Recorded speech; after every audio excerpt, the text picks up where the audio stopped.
And we're live. Good evening, ladies and gentlemen, cats, dogs, fish, and creatures of all ages. It's Wednesday. Vaginal is the first one watching. Yeah. Welcome, Vaginal, which is still the best name on YouTube. Absolutely. Yeah. We like it. We like our vaginal. Sam will probably be 10 after like usual. Alex says he's coming. So, here, speak of the devil, there's Alex. Oh, hey. Doing, man? How's it going? It's going well. Richard. How about you? I'm hanging in there. I'm tired. You just got home, I take it. Several hours ago, but still trying to catch up a little bit. So Sure. Jason and I decided, since we're talking 90s, we're going to get in uniform and long sleeve shirt underneath the rock shirt. Yeah. Dang, that's usually my look. I know. I missed this look. I was sad. I mean, I guess I could still do it, but do it. We do. All right, fine. I'll be back. Go change. Thank you. Sweet. That is awesome. Sam will be the only one. Sam won't be old enough to have dressed like this. Because in the 90s, Sam was like 2. Maybe there was like toddler clothes, like grunge and grunge. I also have flannel, but I always have flannels. That's not a big. You know what? I don't own any flannel. Oh God, I can't live without it. I know it's very un-Canadian of me, but and funny enough, I didn't own an Aerosmith T-shirt till I was an adult. So lots of other band of T-shirts back in the day, but not Aerosmith. This just happened to be the first one I grabbed tonight. So I've saved all my concert T-shirts, even ones that have holes in them. I just save them in a separate place, and then one day they're going to be. I'm going to make sure somehow they get made into a quilt. A buddy of mine, he's got all these fire department ones, and so that's what he did. He get them made into a big quilt, right? All the old T-shirts. There we go. Now Sam's the only one not in uniform. Sam, back in the 90s, Sam, we always dressed with a long sleeve shirt and then a rock shirt on top of it. So, I mean, the three of us are all coordinated. So I don't know if you want to go change, but I don't, because I'll sweat. How hot is it there? Doesn't stop me. It doesn't matter. Jason, it could be 20 degrees outside if I was in a long sleeve T-shirt and a T-shirt. Yeah, Yet when he has guests visiting, he doesn't take his thermostat below like 74. So that's not true. He's trying to sweat you out, I guess. That's not true. What you can't see is my long cargo pants with like chains hanging down, like about to play some Tony Hawk. Yeah.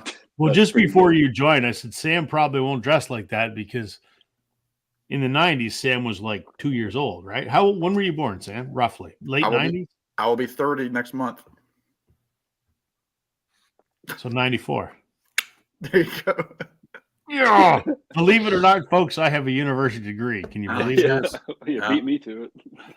Yeah. It was a month yesterday. I'll be 30. So I'm in the last 30 days of my 20s. Oh boy. Which I hate. That's no big deal. Wait till you cross 40 and then you have a problem. Dude, if you think things are bad now, Sam, you don't have a fucking clue. Not a clue. Not a clue. Hello, Richard and FVA. And I already said hi to Vagina. Welcome to those that are watching. How are you guys doing? What's happening last week? Anything? We have record store day for people that partake in such a holiday. On Saturday, whatever day it is, Saturday. See, he doesn't even know because he doesn't partake in such a holiday. I'm going to ask Alex this because he knows the answer. What's more important this week than record store day? Well, right. Well, hey, man, I've gotten off the train a little bit. I got like 1 foot off the train, but right. Well, I mean, we'll see. I did. You're still excited. I am. I did get that order in. You lucky bugger. We'll see if I get it. The last time I did it, I didn't get it. So, for all those that are going, what are they talking about? Friday is Taylor Swift's new album. So yeah, Torture Courts Department about murdering those poets. Yeah, about murdering the poets, man. The Dead Poet Society. Yeah. Yeah. Yep. But no, I mean, we'll see also because this never happens. Like, why would you pre-order something from a website and get it 3 weeks afterwards when you can just buy it at your local shop the day of? I pre-ordered yet again, but I pre-ordered the clear one. That's the common one. I didn't know she was going to do the other ones, and then No. she did the autographed ones, which pissed me off even more. And, Yeah. but still, my wife and I are going to go to the record store on Friday to pick up whatever copy happens to be there is what my wife will grab. So my record shop today announced, because like one of like the big things is the single, the Olivia Rodrigo and Noah Kahan, and they specifically said on their Facebook page, they said we have 5 copies because they said that they had to like really limit it. I mean, Alex has been to the shop. I mean, it's a tiny little shack. They said that they have 5 of those, and then like they were clear, they're like, Taylor Swift's album does not come out that day. It comes out the 19th. So like they didn't want people lining up for April 20th. Yeah. Thinking it was a record store day release. right. Yeah. So I don't know. Like if that Olivia Rodrigo one's probably like one of like the few that I would get. But I mean, I would never get there at the butt crack of dawn to, do any of that. I know Jason's not doing record store day because the closest record store is like a plane ride away, or a grizzly bear ride if he's really hungry. Yeah. So Taylor Swift's is this week. So is Yes. Pearl Jam. Pearl Jam this week. Yeah. Yeah. You just released a song today, didn't they, Jason? They did. Yeah. I'm not as much of a fan of that as the other 2 singles, but I'm sure it will grow on me just because I can't help but have to like it. Yeah, there's a bunch of well, not a bunch of, I guess 2 of our local spots are doing the, they did like the official listening parties, whatever. Yeah. Yeah. So 2 of the places are doing that on Friday, which makes for, I mean, that's a crazy turnaround if they're going to be doing like, if Taylor Swift record is released on Friday and then they're doing like the listening party type thing for Pearl Jam on Friday, and then the next day is record store day. Like that's huge. That's huge. Absurd. I mean, and the stores out here, especially one of them, is huge. I mean, Sam, you're mentioning like the allocation on that single or whatever. Like the place I usually go, because I don't say this to brag, but like we have 5 stores that do record store day. So like, wow, it's like just, and they're all within 3 miles of each other. And so like, but I have like the one I go to because of the way they do it. And then after that, I'll go to the other ones and see what else they have and all that kind of stuff. But the one I go to got 70 of the singles, Sam. They got 70 of each, like the Noah Kahan album and then like the single or whatever they did with Dick Rodriguez. So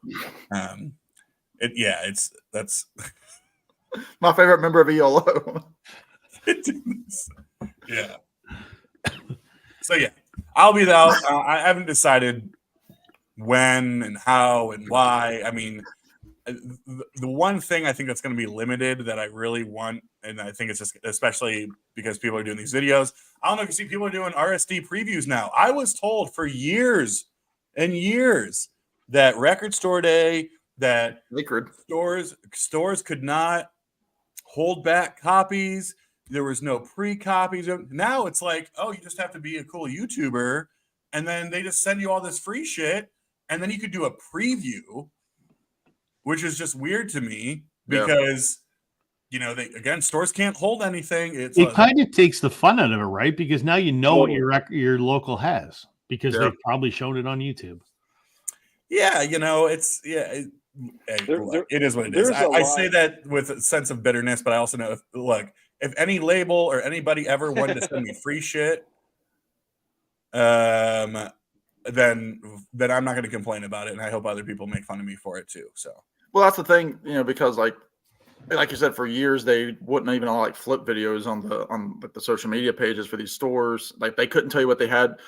Like the new thing that they're doing now is like they want to be sure to order stuff for their clientele because like they're trying to figure out clientele. So like my store a month ago was like or 2 months ago was like they're ordering the stuff whenever the list was announced.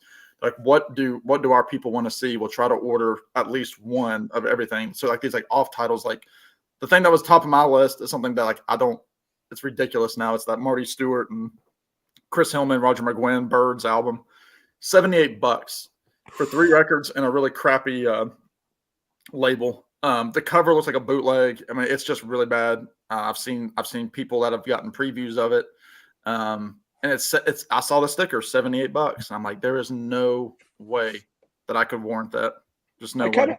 I kind of liked how I don't agree with it that they were giving some out to people in advance. Like Why can't that just be something that's heralded as totally exclusive, only that day for everybody? Like, there's something to be said for a marketing strategy that, sticks to its guns and just no one gets it. No one gets a thing until that day. Like, I don't know. To me, it would drive more curiosity and, like, I don't know. It's more profitable that way. Or, well, I don't know. I'm not a businessman. Maybe it's not. Maybe the best bet is for someone to show what's there, but people know what's coming. So I don't know. I just think it's wrong. I think they should have just kept it 100%. You don't get your titles until Saturday morning. But what do I know? And I mean, we could probably talk about that, forever. This is going to be a bitter comment, and I hope it, but it's true. Like, I think we have seen an uptick recently of labels or vendors or whoever sending out free items to YouTubers. Yeah. And because they're, I mean, they really are influencers, right?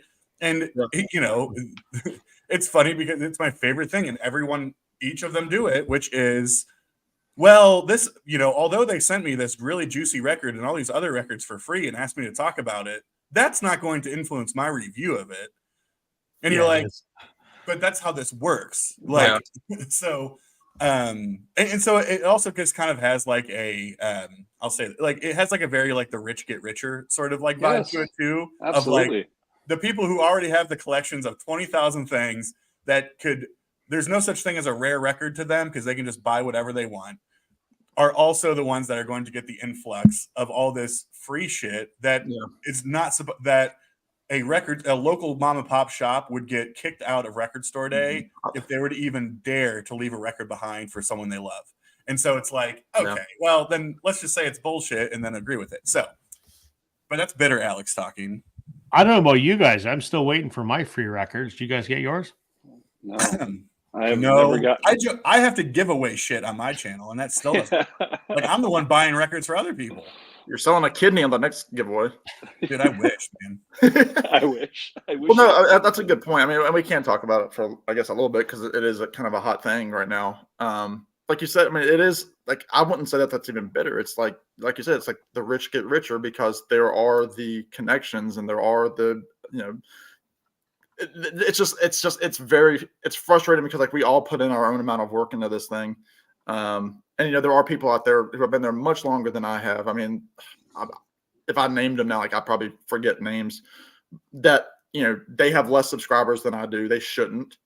They know a lot more than I do.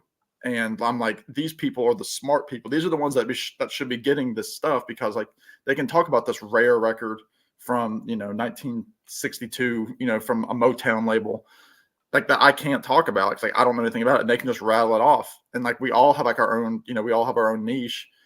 But then, like, again, like, the people that are, the jazz people or the Beatle people or whoever it is, they have that connection because they're able to pay for ads and they're able to, I don't know who buys subscribers anymore, but the possibility of buying subscribers, like, all that stuff that affects the algorithm. It's just, it's a whole crock. So I'll be better. Which is why I'm quitting. Quitting the tube. Pour one out. I'm just kidding. I'm not. We got Music Sanctuary. I haven't seen Music Sanctuary in a bit. Was he here last week? Yeah, I think he was here last week. FVA, Record Hound. There's a lot of good faces. Trevor. Or names. Faces. The faces. So, we're going to talk about tonight 90s bands and albums. And Jason and I were talking before we went live and before you guys shut up.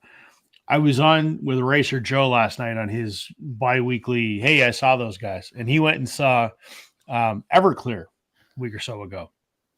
90s band that is out there on the road again. It's just the front guy, but whatever. And then I got to thinking, No Doubt just did their reunion at Coachella.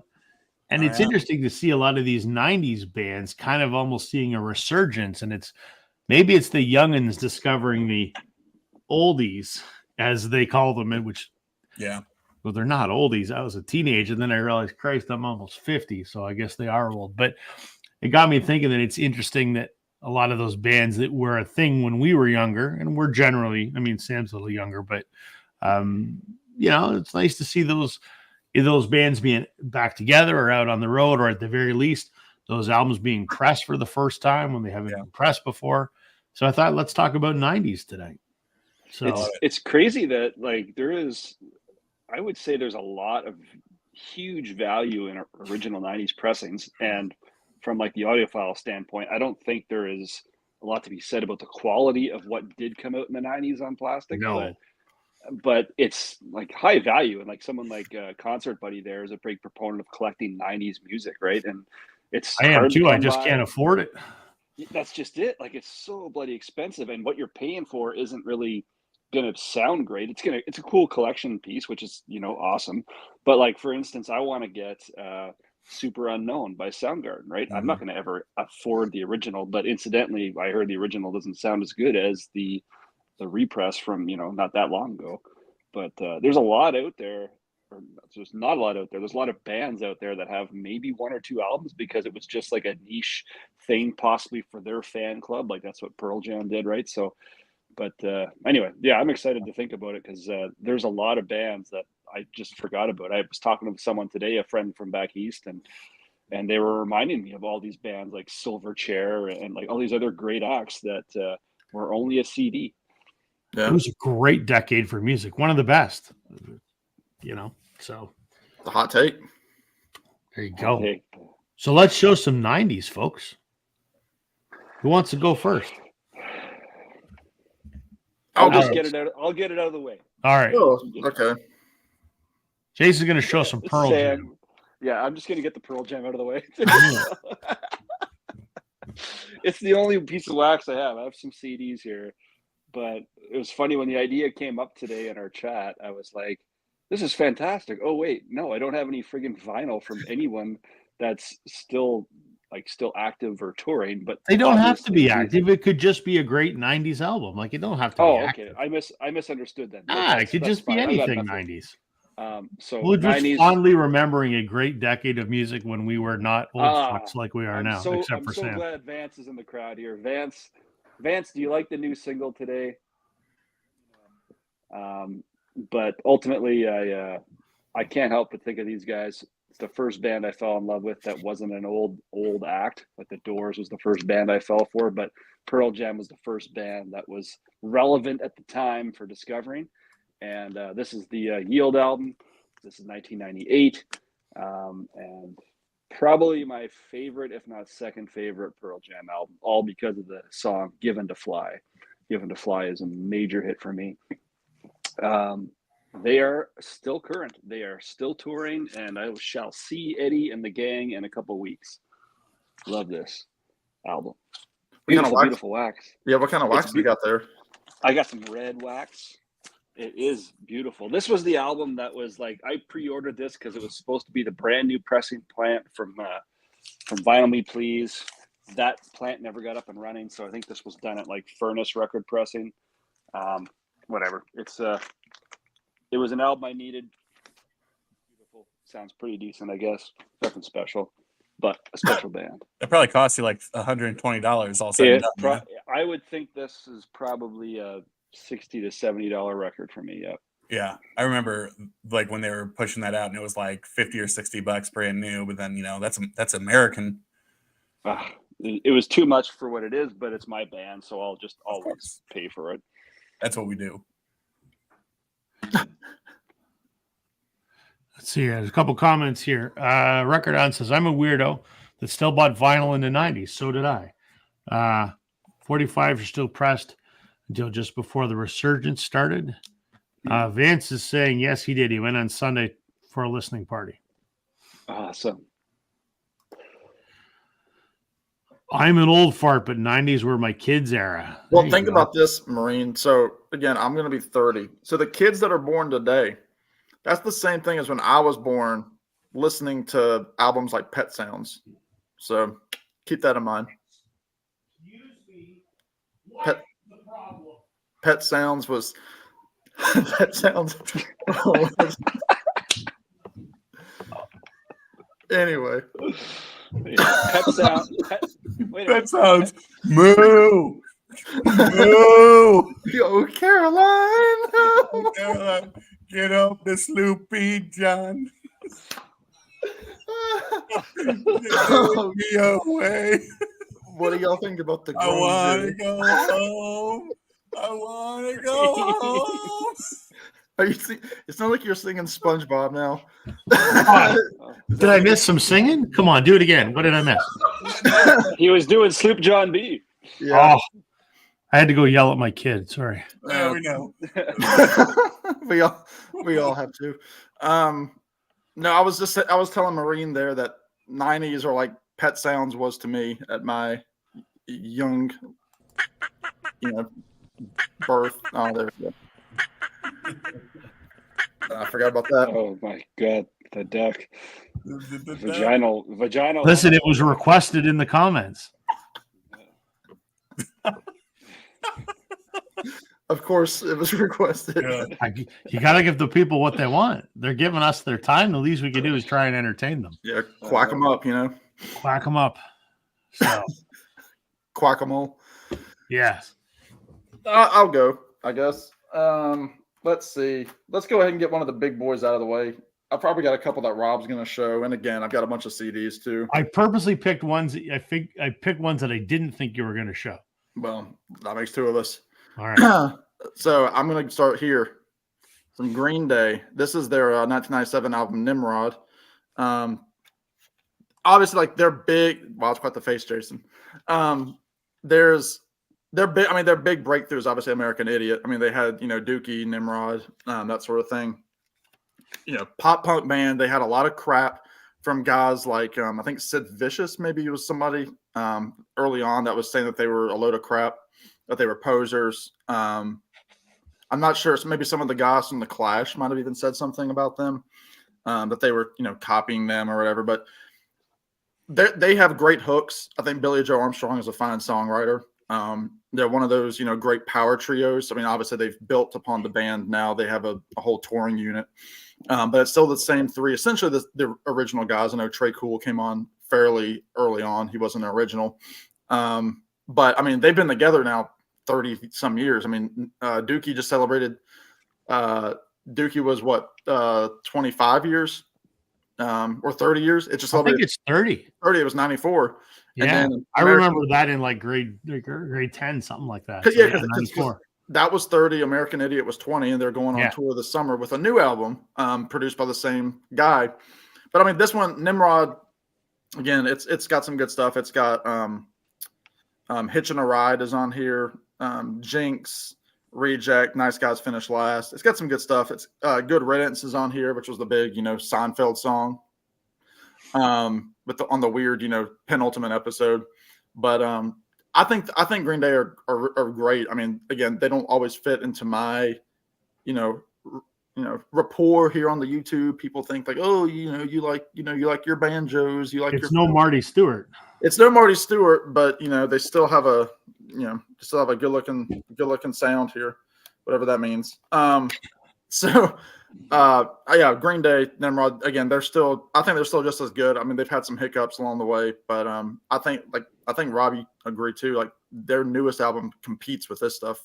I listened to it 3 times today in the car. It's fantastic. It's a great album. It's called Savior, so check that out. But yeah, Green Day, Nimrod. This is the one that I have. I don't have Dookie, believe it or not, or the album. I was going to show Dookie, but I figured you might, so I didn't even bother pulling it. Well, we'll just show a Nimrod.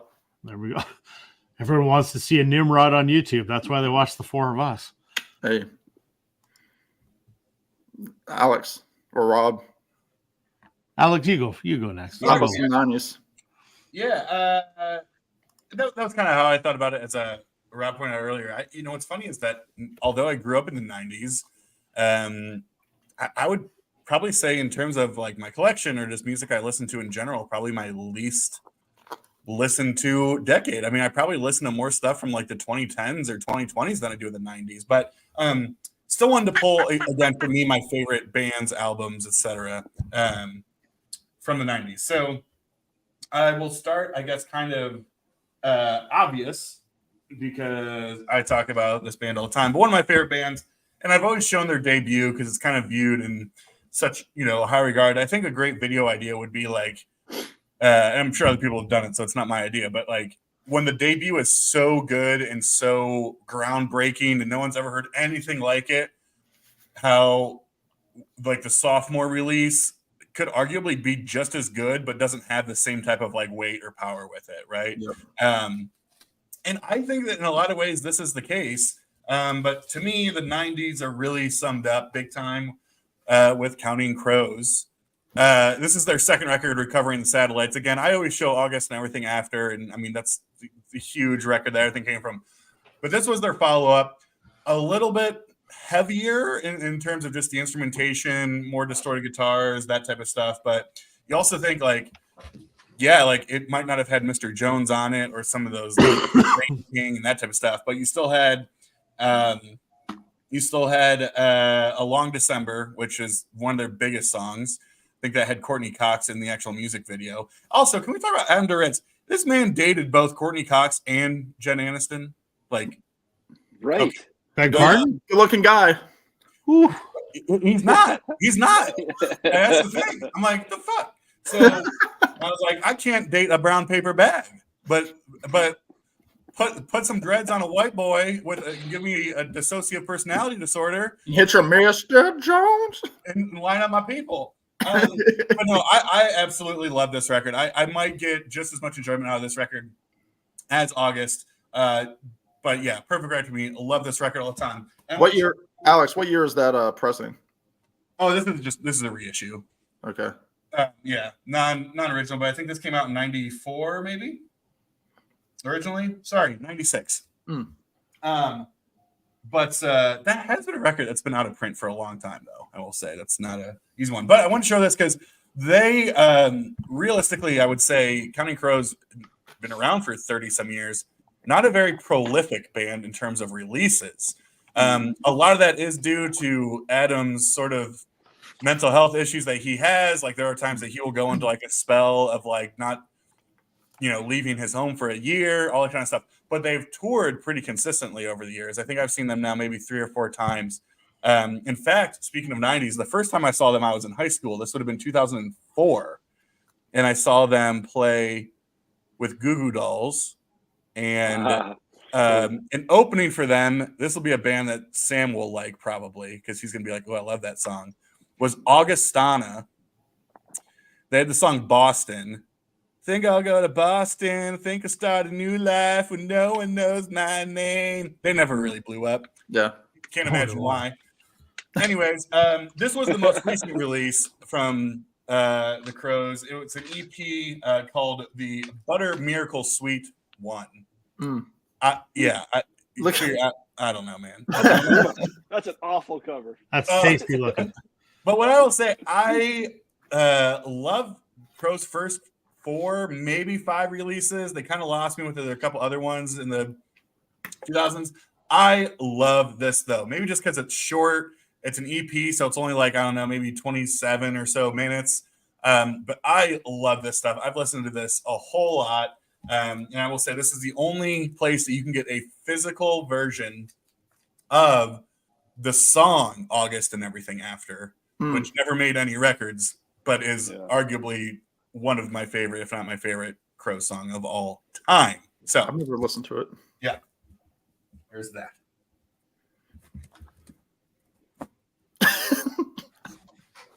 Very good. Let's see here. Richard says, I graduated high school in 83. Alex was in high school in 2004. I'm older than dirt. Well, you're not old than dirt. That's like Glenn Calloway older than dirt. You're somewhere in the middle. So, Hey, Paul. Hey, Paul and Curtis. Thanks for joining us. Okay. Curtis. Hey, Curtis. I'm going to make myself big now. Here we go. Boom. Sam's going to like this pick. For me, I wasn't into the Nirvana, Seattle grunge scene kind of thing. But for me, the 90s typified by one band, Oasis. That was my band in the 90s. We got an echo. Who's got an echo? It's not me because I can hear myself. I don't hear it. I hear an echo too. I can't mute my microphone because I got to talk. It's Sam. We're going to blame Sam. Was It it is me? Sam. Is it Sam? It is Sam. There we go. Mute your mic, Sam. There we go. Sam, you disappointed us. So my favorite band in the 90s was Oasis. And I've told the story many times that I was kind of getting into music in like 93, 94 when I was, 14 or whatever. And this album came out in 94. So definitely maybe their first album. What's the Story, Morning Glory, which was the follow-up, was my absolute favorite and is still... Sam's waving a sex toy in front of the camera. This is not butt plugs on a Wednesday night. Oh, nice job. That's pretty good, Rob. Not if you don't believe. That's pretty good. Anyway, so I could have shown What's the Story, Morning Glory, because I have everything from Oasis, but I thought I would show this one because this is the one that started it all, and I think this was almost as good. I absolutely love this. This is the very first repress they did in the middle aughts. I wish this was an original because those original Oasis albums are...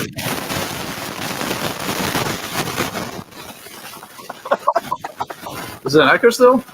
Oh, all you hear is... Really? Mute Sam again, please.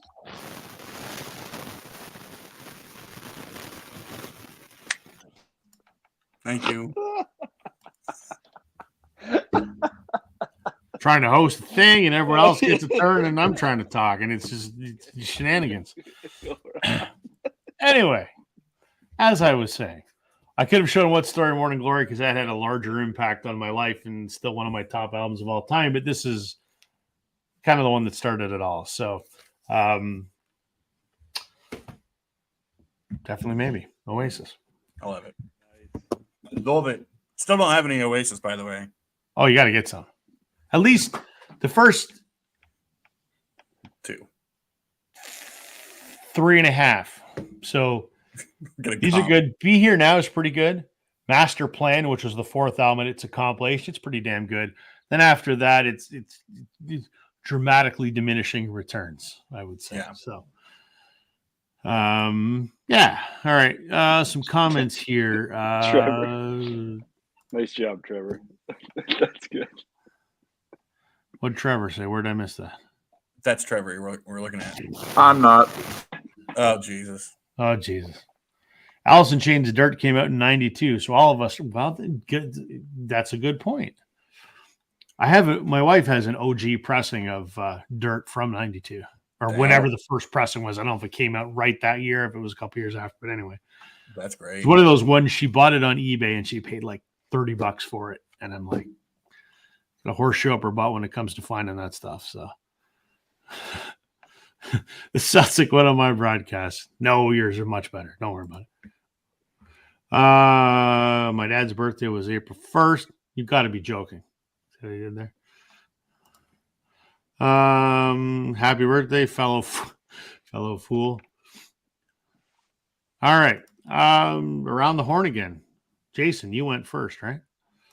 Okay, the other obvious one for me. I'm not going to show the wax that I do have because I show it like it feels like every week. I show that Luther College, but I'm going to show a couple Dave CDs. Dave Matthews Band. I know Alex, give me some love for that. Dave Matthews Band. Yeah, I was talking to Alex earlier today. He mentioned that I said, yeah, they're still touring. And Alex's answer to that was they're always touring. And that is the allure for Dave, right? I think when you're a Dave Matthews fan, you're a fan of the idea of them being a jam band, a live band experience. And if you're not into that, you're probably not buying their stuff. So I fell in love pretty hard for Dave, I would say in the late 90s.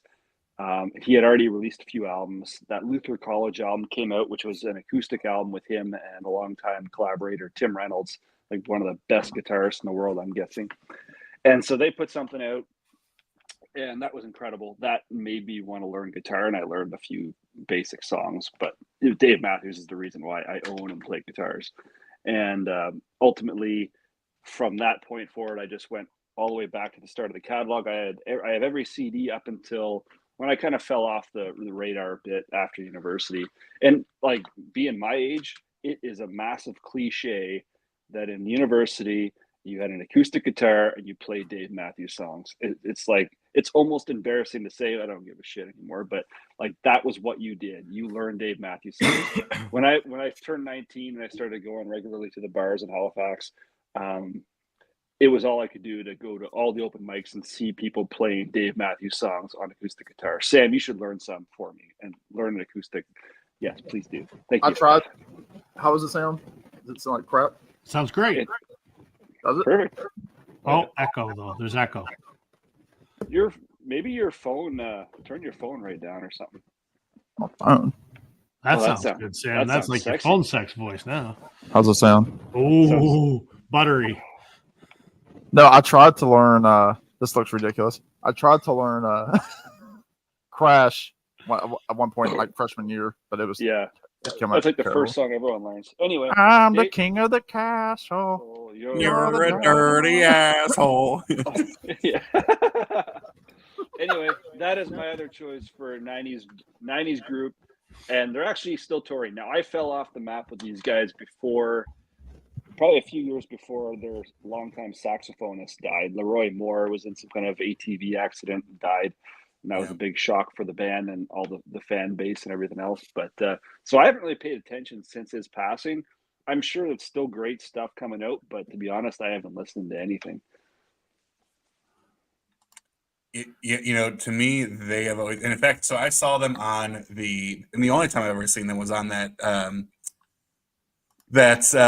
Gru Grux tour, which was kind of like that was their album sort of in tribute to Leroy. But he was replaced, at least touring wise, and still is, by Jeff Coffin, who is one of the most insane sax players ever, but was really well known as a sax player in Bela Fleck's Flecktones.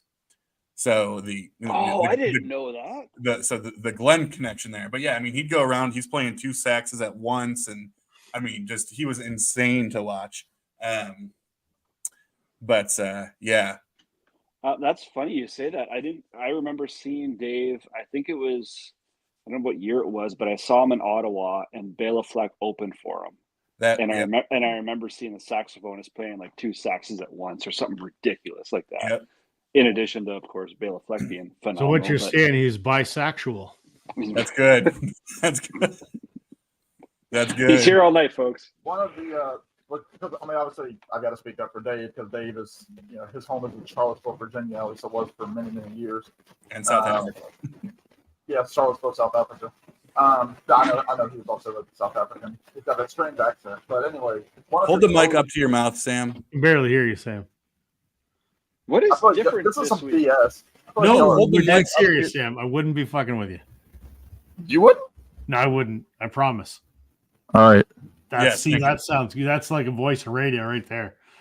All right. I got a microphone here too. You don't look like an idiot. I mean, I look like an idiot too, but it's okay. What's the deal? Yeah, no.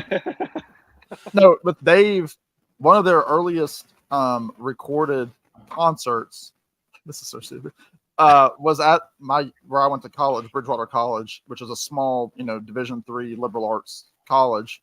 And they played the small little venue, like the small little auditorium, which holds, 600 people. And it was it was like 1991 or so. And it's like this, like really like, like almost like early webcam kind of thing, really crackly, but they opened with Ants Marching. So like, it was like pre-Ants Marching blowing up. And there was like this huge deal at Bridgewater, has like some of the early Dave Matthews, contributions to it. And then he's played a ton of benefits. Whenever he comes to Charlottesville, he plays like 3 nights at UVA, University of Virginia, because he's the hometown hero. And so he comes and plays and people just flock to him. It sells out all the time. But I remember. Can we talk about the time he dumped his poop on a riverboat? Who hasn't? That's Sam. That's a whole thing. Sam's just a phantom bridge shitter in Virginia. What's the deal with the bridges? Yeah, that's why that was Chicago, right? I think it was Chicago, yeah.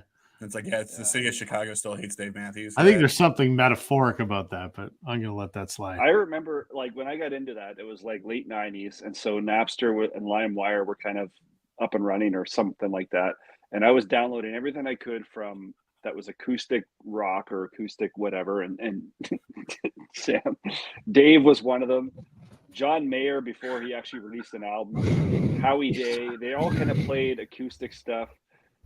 I remember there was this great version. I don't have it on my phone anymore, but an MP3 of Dave playing the song "Let Me Down" or "Let You Down," and he was playing it somewhere in Virginia area, and someone in the audience yelled out, "UVA sucks!" And Dave was Dang. Dave was just opening up the song, and he totally like lambasted and made fun of the guys. Like, I don't care what your thoughts on UVA are. Maybe you saw it. It was just pretty cool, like seeing a musician live, just like take a heckler to town, and everyone was roaring. It was pretty cool. That, yeah. Yeah. I'm glad Rob's having a heck of a time. Sam's up. Sam and his big snowball is up. It is totally a sex toy. Alex breathed on this when he was here, so this is some memorabilia, folks. I was like, did more than that, baby girl. That's I a was big gonna say, That's a beautiful anal bead. I was like, I'm blue. Dabba dee dabba die. Speaking of the Yeah. 90s. No, I'm gonna go with a group that I feel like y'all are screwing with me. I really feel like y'all are But what screwing is with me. different about your setup this week than any other week? Like, has anything changed? Just my personality. I don't know. No, nothing's changed, Jack. I've got nothing. I've got no other tabs open. My phone is on mute. I don't have YouTube open. It's the same crappy computer. Anyway, how do I sound now? Sound great. Sound good. All right. I'm going to go with these boys right here, the Wallflowers by old Jakey Dillon and the boys. There you go, Rob. This is a killer record. It's their second album. A lot of people say it's their first, Bringing Down the Horse. This has the big song on it, One Headlight, which, is hey, hey, hey. There you go, Alex. Produced by T-Bone Burnett. This was kind of like my tie into Alex, because on the song 6th Avenue Heartache, Adam Duritz is singing the harmony vocals with Jacob Dylan, which was a pretty solid hit for the Wallflowers. Three Marlenas is on here. The Difference is on here. God Don't Make Lonely Girls. God Don't Make Lonely Girls, and title track of the song of the same name. There's more hits on there than not hits. Yeah, it's sad because the radio now, like all you hear is One Headlight, like in commercials or anything. Yep. Mike Campbell's on this record. Is he? I didn't know that. He plays the slide guitar, I think, on Isn't that One 6th Avenue Heartache? 6th Avenue Heartache, yeah. I think that's Mike Campbell. Oh shit! I didn't know that. The drummer, because at this point, like they had one album. I think their drummer had already quit, and so like they were without a drummer, and so they had a guy named Matt Chamberlain do the drums, and I got to see him a few years ago. He was playing drums for Bob Dylan, so it was kind of cool that he was playing with him. And the cool thing about the Wallflowers, I mean, Alex, you also mentioned Counting Crows, like having a very small catalog. The Wallflowers only have like 6 or 7 albums, and they just put out a fantastic album about 3 years ago called Exit Wounds, which is fantastic. It's Jacob Dylan with a bunch of guys that he's touring with. None of them are from this group. But Jacob sounds fantastic still.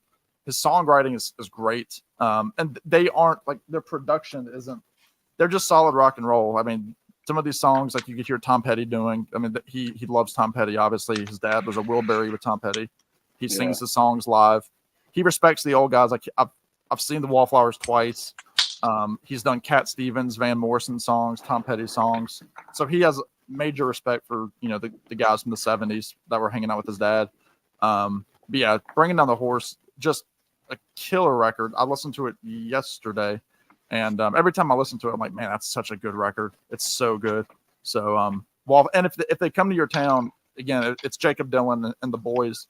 They were here last year, and I didn't go. They were opening for somebody else, and they're always cheap tickets. They're less than $40 to go see them. I want to say, I think one of the last times they were here, they opened for I want to say it was like Lindsey Buckingham or something, and I kicked myself for not going. That you should have. They probably would have blown Lindsey Buckingham out of the water. Yeah, I've seen Lindsey Buckingham solo. I think that's who it was. I could be wrong. They've come a couple different times, and I haven't gone. Don't make me laugh again, Sam. Just eclipse jokes, But anyway, yeah, Wallflowers. I agree. That's one of my top 10 albums of all time. I'm with you. I don't blame you. Fantastic. Now I don't have to show it, so that's good. Cheers. Alex, you're up. All right. Well, you know what? We'll get this. Well, I don't want to say out of the way because people are talking about it. So I'd rather talk about bands people aren't talking about. Another band that just released a new album, I think maybe 2 weeks ago at this point. I have not heard it outside of the singles. I still might pick it up just because, I don't know. It's like some of these, I hate to call them legacy bands, but these bands that haven't been cool in 30 years, still putting out albums is cool. I want to pick them up. But I am going to go with the Black Crowes. This is the Shake Your Moneymaker box set that came out a couple years ago. So look, man, it's inverted on the screen. So as it were, well, look at that ring light.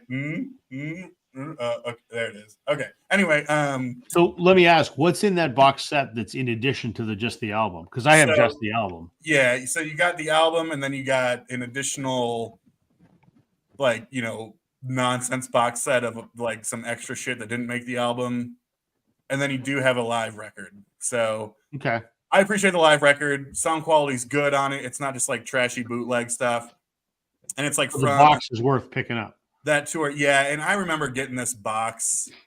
Well, worth picking up. It was worth what I paid for it. I don't remember what this retailed at. It probably retailed at like $70 or $80. Right. I might have picked it up for 30 or 40. Oh, no brainer then. Yeah, I mean, so I probably wouldn't have bought it anyway, but at my point was like, well, if I buy, you know, I'm going to buy a reissue of the record anyway, which is going to be $25, $30. I might as well pick it up for the extra stuff. So sure. Sorry to interrupt. Keep going. Oh no, yeah, but yeah, I mean, I love these guys. They just released what, Happiness Bastards, I think it's called, a couple Something weeks like ago. that. Yeah, Happiness Bastards. Have you heard that yet? I've not. No, I've not. Neither have I. I need to listen to that. So need to get on that. And yeah, and they're also back. I guess it just got reannounced. I know, Rob, one of your favorite bands, back again as the opener for Aerosmith during their tour and all that kind of stuff too. And they have a stop here in Columbus, which I would love to go to if I could find a single ticket for less than about $800 freaking dollars. Oh, wow. Yeah, I consider it. But yeah, that's the thing. The two biggest concerts I want to go to over the next year here. I'll say, boy. Yeah, it's Aerosmith with Black Crowes, and I guess my first two picks were Crowes. I didn't even notice it. There's been a murder. Anyway, so it would be Aerosmith with Black Crowes, and then Bruce, the Boss. And like both of those, there's not a ticket for less than $600. And I'm like, I just I can't do that, you know. No. That's hard. So I'd say. Yeah, because we talked about that before, but the Keys have Head the Heart opening, which again is a weird bill. Yeah. But yeah. Are they really that expensive? Like, is third parties already taking control of them? Yeah, I mean, and the other problem is that just it's not because it's sold out. Just basic retail tickets from Ticketmaster are like in the 300s. Oh my God! Ouch!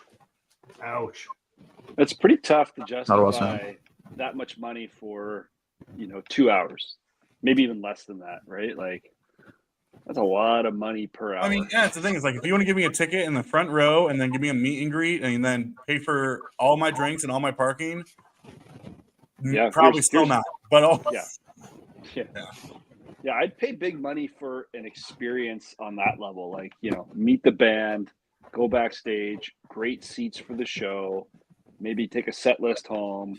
I'd pay $500.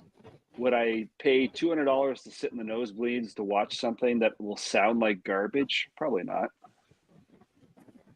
Fair point. He's not seeing garbage. He's seeing the Black Keys. I've seen garbage. I've seen garbage. I have listened to their new record. Jason, have you listened to their new record? Garbage? Some of it, yeah. I'm pretty partial. I'm a big Black Keys fan. Right, but I mean, they're another one of those bands. Sorry to take this on a bit of a tangent, but like my guess is that you liked them early, right? Like with Rubber Factory and all that stuff. I got into them very late, but the first album that I really liked was Rubber Factory, and it was the first one I bought. And I just like these guys because I like their dedication to authentic blues music. I think that they come by their sound very honestly. I think they have really heavy respect for that genre of music, and that makes me like them more, knowing that they're not just doing something for profit. They're doing something because they actually want to do it. Like they released that album Delta Cream, which was just like an homage to blues greats, right? And like that won me over big time. Big points on that one. Well, and that's what I was like alluding to, of like those earlier things when they really kind of redefined like that sound, like the whole analog thing, all that kind of stuff. Yep. But also, you know, it's like I listened to their new album a couple of times, and I don't know that I hear that, which is fun, right? Like bands evolve, become more commercial, all that kind of stuff, right? So I mean, they got like hip hop and shit on this new record. So, I know, and I think that's why it's getting good reviews, is because they've stepped out of their comfort zone and they're collaborating with Beck and this rapper guy who, you know, I just don't know, but I think that's good for them. I'm glad that they have that, you know, level of critical acclaim so far on some level, but you're right though. Ultimately, I drive towards their earlier stuff for sure. I want the dingy garage rock, blues influences, and things like that. Okay, I'm up. I'm going to show an album that I listened to a ton in the 90s. And this was what sort of triggered me to suggest this topic today, because they just did their reunion at Coachella on the weekend. No doubt. They had 5 albums, I think. This was the second one, which is, I mean, it's masterpiece, I think. Some huge songs in here: Spiderwebs, Just a Girl, Different People, Sunday Morning, Don't Speak. I mean, there's some great songs in here. This came out in like 95, and man, I believe it was that early. I played the shit out of this, and it was great. I mean, I don't give a shit about Coachella. I think it's, you know, I'm too old for that, but I saw most of the set, and they were fantastic. They hadn't played together in like 15 years or something like that. Not a big Gwen Stefani fan. I think she's kind of full of herself, but in front of this band, I thought she was fantastic. They sounded great together, and it was just nice to see a band from when I was 14 years old headlining arguably one of the biggest festivals in North America. So it was great to see it. It was kind of like a trip down memory lane. I'm like, I haven't listened to this in a while. So pull it out and listen to it. And I'm like, man, it sounds as good today, to me anyway, as it did back in 1995. So it was a big deal, Rob. Like when that came out, like there wasn't a lot of like heavy rock female fronted bands. And that got a lot of traction based on that. And it deserved it. Like she obviously kicked ass, and it was very good. And Much Music played a ton of the friggin' Spiderwebs, whatever the hell that was. But yeah, I remember that got a lot of airplay for sure. Yep. And the follow-up to this, which was Return to Saturn, wasn't a bad album. And then they came out with Rocksteady, which was kind of, I thought that in my mind, they kind of lost that kind of ska punk thing, and it became a little too poppy for me, but that's classic. So excuse me, I'm still getting over my cold. So apologies, I'm coughing a little bit. Let's see here. We got a few comments to caught up on. I've been negligent here. Marine says in the 90s, no vinyl. No vinyl by me was a rarity. CDs everywhere, but no Amazon or eBays or record shows back then. We had record shows where I lived, but Alice in Chains is my number one 90s band. I can appreciate that. Vaginal. Saw the Wallflowers last year as the backing band for Roger McGuinn, Stephen Stills, and Eric Clapton. Where was that? That would have been pretty incredible. Do tell us a little more about that. That's Sam I've just seen went McGuinn and Stills, but never. Sam just went from 6 to midnight when he read that. Yeah, darn time change. Not sure that's what I meant. Interesting thing that vinyl did not seem to completely fall off the map in the UK in the 90s, but did in the US. Yeah, that's a good point, because there's a lot of 90s albums. Not a lot. There are many 90s albums I could think about that there were European pressings, but there were never North American pressings. So yeah, it's a good point. Black Rose had a non-album and B-sides. Okay, that's what's in that box. Cool. Back then, albums cost a quarter of a paycheck. Waiting Guilty was the flip side of Hard to Handle, and the flip side, She Talks to Angels, had the live video version. Okay, cool. Music Sanctuary was stationed in Germany from 88 to 94. When he left Canada, records were dead. I got to Europe and thought I'd died and gone to heaven. Record fairs in Holland, Germany, France, and everywhere. Yeah, I can imagine. One thing Aerosmith had in the 90s was too many love ballads. Yeah. I've talked about that before. I mean, there's people that go, oh, the late Aerosmith sucks. That early 90s, late 80s Aerosmith was Aerosmith I grew up on, and I love it. So Have you seen them, Rob? Yeah, I saw them on the Hong Kong Bobo tour. They were amazing.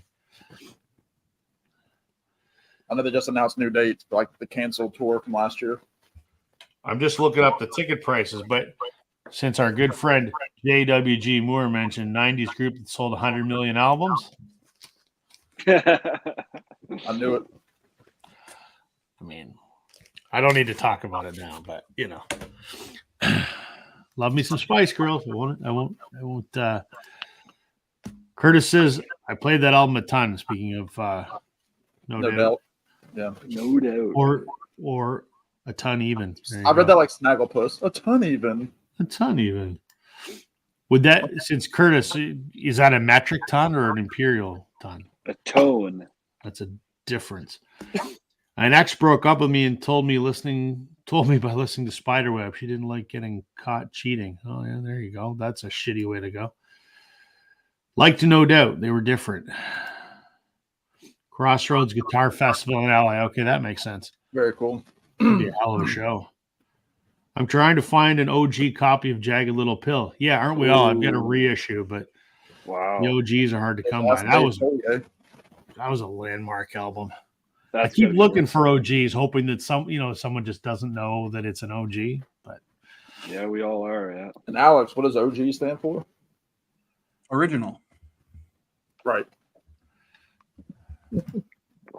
I can't imagine that an OG Jagged Little Pill would sound all that great. No, it probably wouldn't, but it would still be nice to have from a collectability standpoint. So, yeah. Round 3, Jason. Curtis, are you still there? I'm looking at you, man. And Rob is going to know this as well. I don't know this band that well, but I know that they're 90s. I know they're from my home province.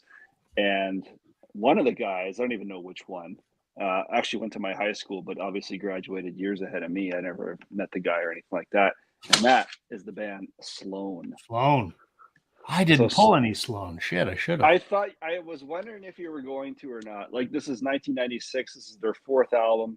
This had their like major hit on it called Money City Maniacs, which like every hockey game would play it because the start of the song sounds like, some kind of, siren from a hockey game. Yep. Anyway, Sloan was a big deal. Like Sloan in Halifax was like Sloan is still a big deal. Sloan, yeah. What was it last year? Or was it this year they released something? Last year. Yeah, last year. They did their album launch down at Sonic Boom in Toronto, the record store, and I was there the week after they did it. Really, eh? Yeah. Oh, man. Because I didn't know about it. I'm like, son of a bitch. I would have gone a week earlier had I known. Yeah, for sure. So that was a big band for me growing up. Not necessarily, but it was just so cool that, you could lay claim, oh, our high school, one of these guys. And you know how high schools all have like the graduating class photos. And then his photo on this big roster of like 100 faces had like all these scratch marks and stuff all around it. Oh, that's the guy. That's the guy from Sloan. So they were a big deal. It was kind of cool. At that point, the music scene from Halifax hadn't really kind of proven itself yet. They were kind of the first band that sort of, became quasi famous out of that. And incidentally, I think they've kind of all moved and kind of resituated. And I think they're kind of based out of Toronto. They're based in Toronto now.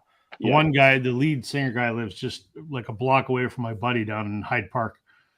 Oh, right on. Yeah.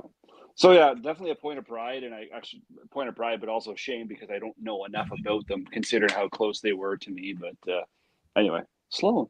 They're Curtis. He's paying attention. There you go. Yes, Sloan. Thanks. What's funny for me when I think of Sloan out there on the East Coast, for me in my brain, they're always tied to another band that came out at the same time from the West Coast, 5440. You had these two great, incredible 90s Canadian rock bands from the absolutely most opposing ends of the country. And they were both friggin' incredible. Yeah. I can't think of one 54-40. without the other for some reason. 5440, a buddy of mine from work, and I always joke because that same friggin' song, Ocean Pearl, is so overplayed. Yes. It's so overplayed, but whatever. It's a Canadian band. They did good. Good for them. But Yeah. yeah. Agreed.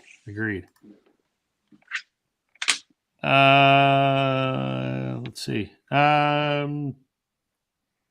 Sam. How's this mic? Sounds great. Very good. All right. I'm gonna show. Okay. That's rough. No, there's something wrong with your mic. I hear some ducks. Yeah, it's something squeaking in my corner of the world here. I'm gonna go with a band, and I'm sure people in the comments, oh, they're not a 90s band, so they were around before the 90s, blah blah blah. Yeah, but their commercial success was the 90s. I'm gonna go with REM. I mean, they blew up in the 90s. I agree. That's a good solid choice. So I mean, like you had like the pre-90s REM they were very jangly, but it was like the muffled kind of slurred words of Michael Stipe. Like it was just about like a feel. It wasn't really about the lyrics. Then they started getting in, with Automatic for the People, Time, that kind of stuff. Like again, blowing up with Losing My Religion and all that stuff. Automatic's the one that I listen to the most from that era, just because, I mean, my favorite song by REM is Night Swimming, which the strings were produced by John Paul Jones from Led Zeppelin. So you have that connection to it. Great stuff. Drive is a great opener. It's just really great. The Sidewinder Sleeps Tonight, where they kind of, throw in some Lion Sleeps Tonight references by the Tokens. Everybody Hurts is on here. Monty Got a Raw Deal is a great song. Ignore Land. Man on the Moon, another favorite about Andy Kaufman, the comedian. I just think this is a fantastic record. I love the production on it. Like I said, they were at the top of their game.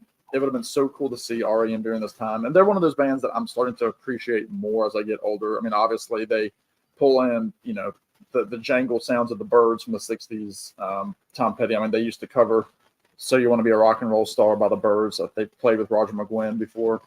So it's right up in my wheelhouse. I just never think to grab their stuff, because once REM started getting into the 2000s, their stuff became more dirgy, like just super long records. They didn't have that same kind of hook-laden kind of style of writing. Bill Berry, the drummer, left after a health issue. So no bad blood when they broke up. They all still do side projects together. Even Michael Stipe will show up with the other guys. So none of them had bad blood. They're all still good friends, but just a really, really solid time. There you go, Jason. Yeah. Green is one that I need. I don't have green. I didn't want to steal your thunder, but I was pretty excited. I just came across this the other day. I think this is like the 80s, actually, not quite the 90s, but like an OG of 90s, 80s, whatever, like band. I was so stoked when I found this. I've seen that 3 or 4 times, and I just keep passing it by. Should I grab it? Yeah, it's worth a little bit. What are some of the tracks? Well, Stand is on here, right? So that's Stand in the place. Yeah, that's Come on, Alex, keep going. It doesn't sound like Michael Stipe at all, and we did the same thing.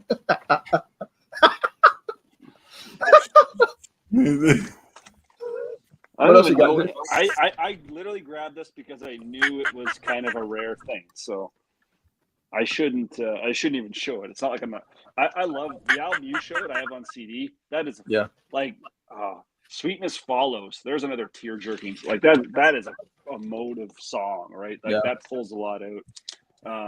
That's one of those 90s albums that I want to own an OG of.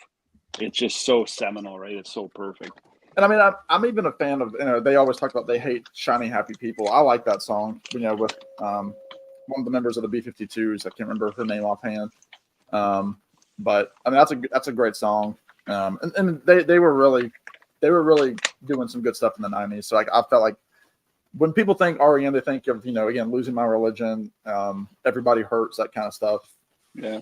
Even though they were doing stuff in the early 80s, which is crazy to think about that they're, over 40 years old as a band. So I had to throw REM in there. Again, they're a group that I'm still trying to get into more. I'd love to have Green in some of those early albums. I love the song Orange Crush. Like, that's one of my favorite songs ever. So yeah, REM for me is I guess CD number 3. Good choice. Before Alex goes, I was just checking online. Tickets for Aerosmith in Toronto with the Black Crows. If you want floor seats, $660. Good Lord. If you want lower bowl, $250.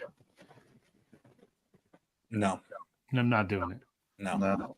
We're getting echo from Sam again. Sam. There we go. This is what we're just going to do every week. Sam, you got to turn your mic off. You got echo. Yeah. Cool. I'm gonna hop off and then jump back. We'll see. All right. Okay. I'll let you back in. All right. Well, I'll go. Well, I don't know, Rob. You might show this band, but that's okay. If you do, then we both can show them. So I had a couple different I could have chose.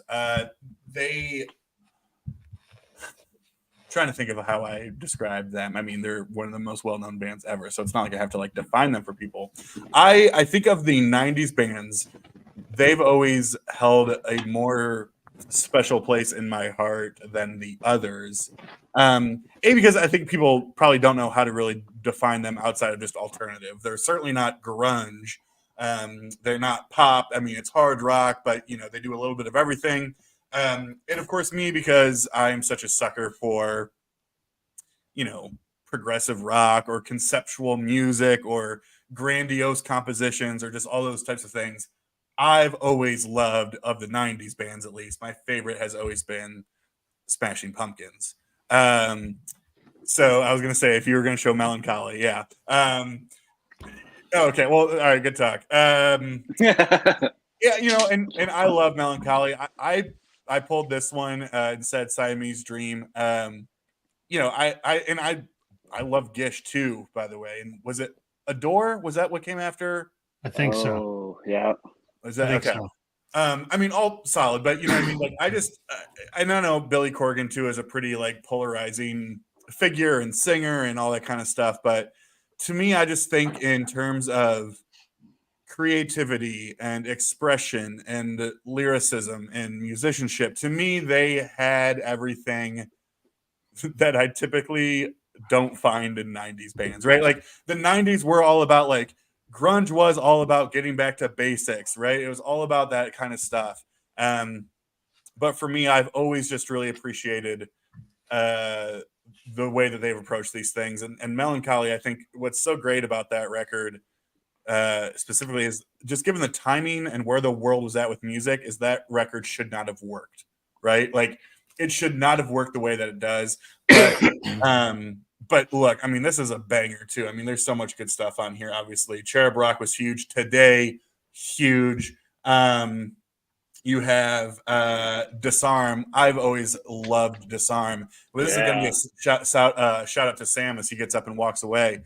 Sam, I was going to ask. So, Disarm is one of my favorite songs, but a rendition of Disarm that I absolutely love is the version that the Civil Wars do. I don't know if you've heard that, but I know you're a Civil Wars fan. I should be. I know a few of their songs. Yeah. Okay. They seem up that ass, if you know. But they do just an incredible version of it. But yeah, I pulled against Siamese Dream, but I love Smashing Pumpkins, and they're still touring today. I mean, the lineup's not the same or whatever, but they're still doing good work. And they're on some big fancy tour right now, opening for. Are they on that tour with Weezer? Right?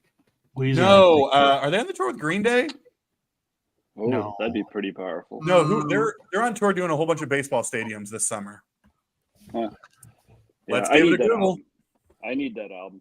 I thought they're like tonight on Melancholy. Like talk about like hell of a production value with the string instrument, like everything else. Like that was very different. This was the first piece of music that I bought with my own money was that. And it was either the Doors' greatest hits or this. My first 2 CDs I ever bought.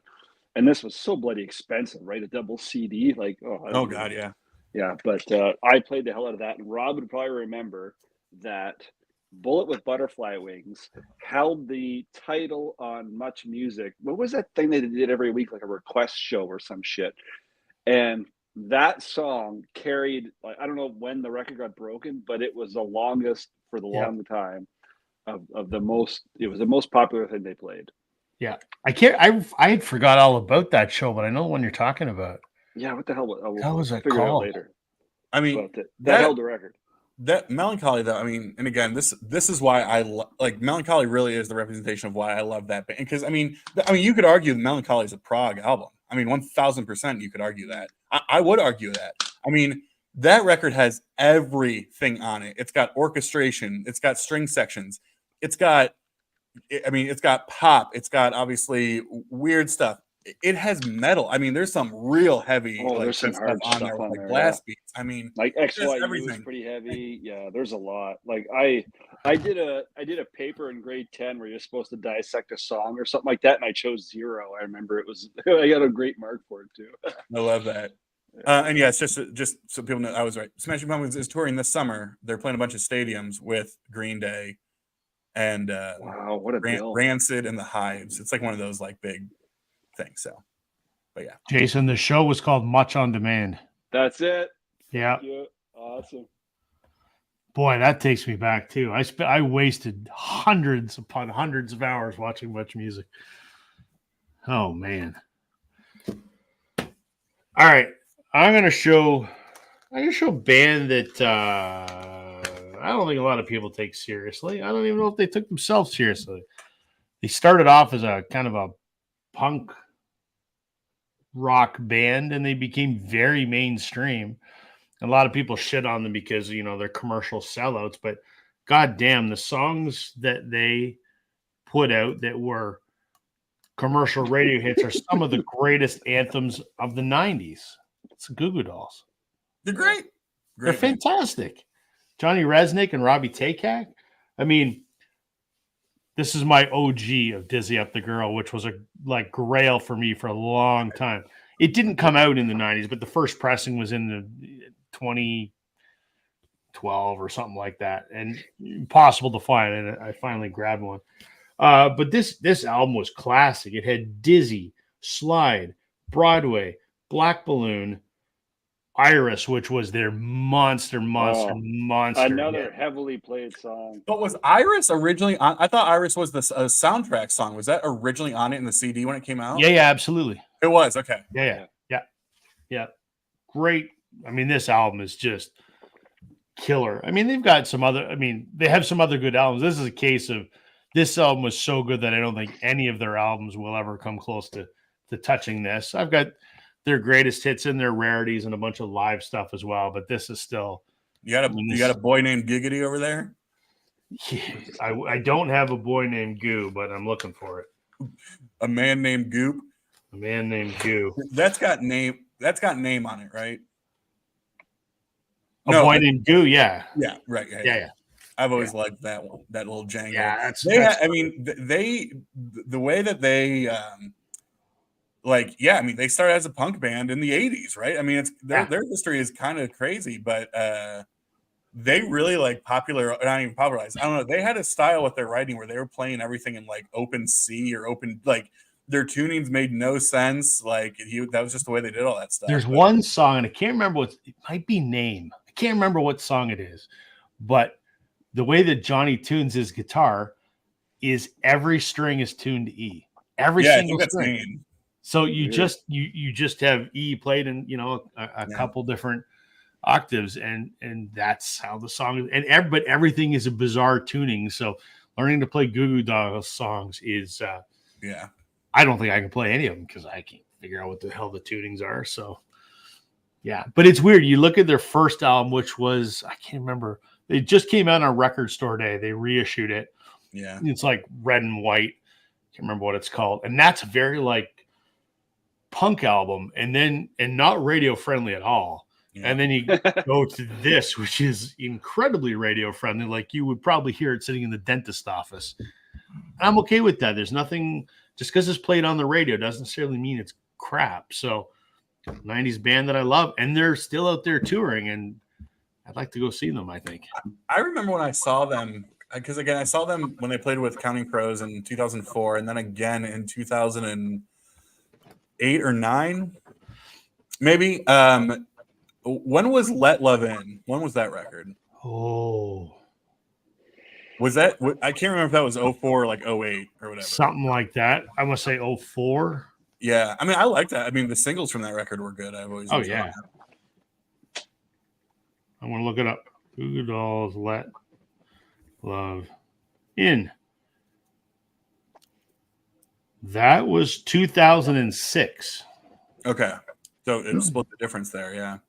Yeah. 2006. So Dan showed up. Where the hell have you been, Dan? let's get caught up on some comments. Again, I'm delinquent. We're somewhere around about here. Let's go with that. Richard says he thinks he has the best of Sloan. Yay, 5440. Record Hound has already left us because apparently his friend is more important than us. I thought we were friends. I thought we were too. Mm. We'll have to bring that up to him next week. Super REM album. Isn't Stipe doing a solo album? I thought he's kind of stepped away from music altogether. There's been rumors that he's been recording something, but he's kind of done like a couple like one-offs, like tribute albums and things. But there's potential that he could be doing something. I've heard that. Any Radiohead or Beck fans? Both were huge in the 90s. Yeah, they absolutely were huge. Let's pause for a moment and talk about Radiohead. Alex, We have I'm to? curious. I'm curious on your thoughts on Radiohead. Awesome. That is a band that I have like a double CD of their greatest hits. I have oh shit, what was their biggest album? Like Well, that's okay. Okay, Computer. Computer. another one. What's another The one? Bends. Benz, yeah. Like everything I have, which is very minimal, is very good. But they were for my pretty vanilla band taste, like they were considered kind of out there. Do you consider them prog or like what is their kind of style? Can you even pigeonhole it? I don't know. Maybe that's the advantage of those guys. Maybe you can't pigeonhole their style, but yeah, I mean, for me at least, yeah, because I mean, I pulled okay. Computer. I mean, the argument this was one of the biggest albums of the 90s, but here's my thing with Radiohead. I like Radiohead, but I think like they're a band that they're not like how do I explain this? Like we have these conversations all the time where it's like, oh, like that band's always been on the periphery and I've never, I've heard about them a lot. Like, would I like them? Would I get into them? And I'm like, Jason, gotta be honest, they don't sound like any other music you fucking like. You know what I mean? I know. Like I was having this conversation. I think it was probably with Steve. Steve's always looking for great music and always looking for things. And I'm like, Steve, like you like Deep Purple and shit. Like you're pretty hardcore into like early 70s hard rock. Like you probably won't like Radiohead. Like it's a little bit more ethereal and anemic, and it's whiny fucking vocals. And it's funny because it's what I mean. Like it is not. One of my most played songs when I'm just driving in town in my truck is "Everything in Its Right Place," which is so different than anything I listen to. But I can't get enough of that. That, and I might be wrong, or two like LimeWire era MP3s that are still on my phone that I will just never get tired of hearing. And I have 2 versions of each song, a live and then the album version. Oh, nice. And I don't know, man, like that is a band that I just have not taken the time to get into for how important I know they are and how much I like for the minimal I actually know about the band. Yeah. Well, very innovative, right? Like for sure. And the other issue, I mean, say it is an issue, is like their biggest song of all time is Creep. Yep. Which is on their first record that doesn't sound like anything else they've ever done in their entire career. And I think Creep is amazing. Like it's played a lot and everyone covers it, and it's a great staple for open mics and stuff. And it's very relatable song for a lot of people. And I feel bad like that. Creep is like many other songs out there that are like beautiful song, like Crash Into Me, Dave Matthews Band, right? Yeah. But everyone plays it, everyone covers it, everyone listens to it.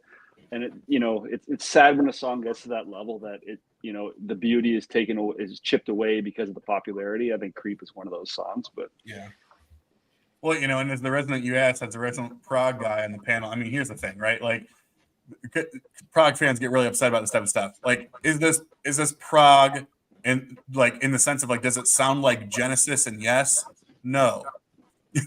Is it like prog in it the more sense of it's not conceptually Yeah. progressive? I mean, there's stuff on here. They're using all types of, the utilization of technology, the utilization of odd time signatures. There's a lot of moving parts. There's one of my favorites is exit music for a film is just amazing. Like, you would listen to that and be like, what, how would I even define this? And so it's like one of those things, like, some people will call Radiohead, and specifically this, like a prog album, but not in the historic sense of how we've defined things in that way, but definitely super conceptual, very progressive in terms of ahead of its time, moving the needle forward, all that type of stuff. Again, the merging of technology and all that kind of stuff is, I'm into it, but it's certainly not for everybody. Okay, sorry for that tangent, but I needed to get that out of the way. And the other question was Beck, which Beck is on the new Black Keys album. It was pretty cool listening to the guys talk about his collaboration with the band for that. But anyway, I digress. Nothing wrong with that. You got anything to show, Jason, or have we exhausted your 90s? Well, you kind of sort of did. I did have this one other thing here. I don't know anything about this album. I literally got this years ago because my son was a fan, and it was like cheap, and I found it just super local, like super cheap and local. So I got the Foo Fighters. Now, I don't know where I land in the Foo Fighters, but I tell you one thing, I land pretty pro Dave Grohl. I think that guy is super cool. He's got a very he appears very humble in how he deals with the public. He's obviously like a massive public figure in music, and because of Nirvana and all that. And I kind of give him a lot of props because at the end of the day, if anyone that doesn't like Nirvana, fair, whatever, I get it. But everyone would have to acknowledge the massive impact Nirvana had on music in general. And for a guy to emerge from the ashes of that whole schmozzle when Kurt took himself, and to start a band, and the band became successful to this level, like, that deserves a lot of credit. Like, you could analyze the hell out of that with, markets and everything else. But at the end of the day, the guy took it, went from the biggest band ever, started a whole new band sort of sound, and it's still going today. And I think that speaks volumes about the caliber of the guy as a creative musician, as a personality, and somehow he made it work. I know like a fraction of the, like, this is the greatest hits comp.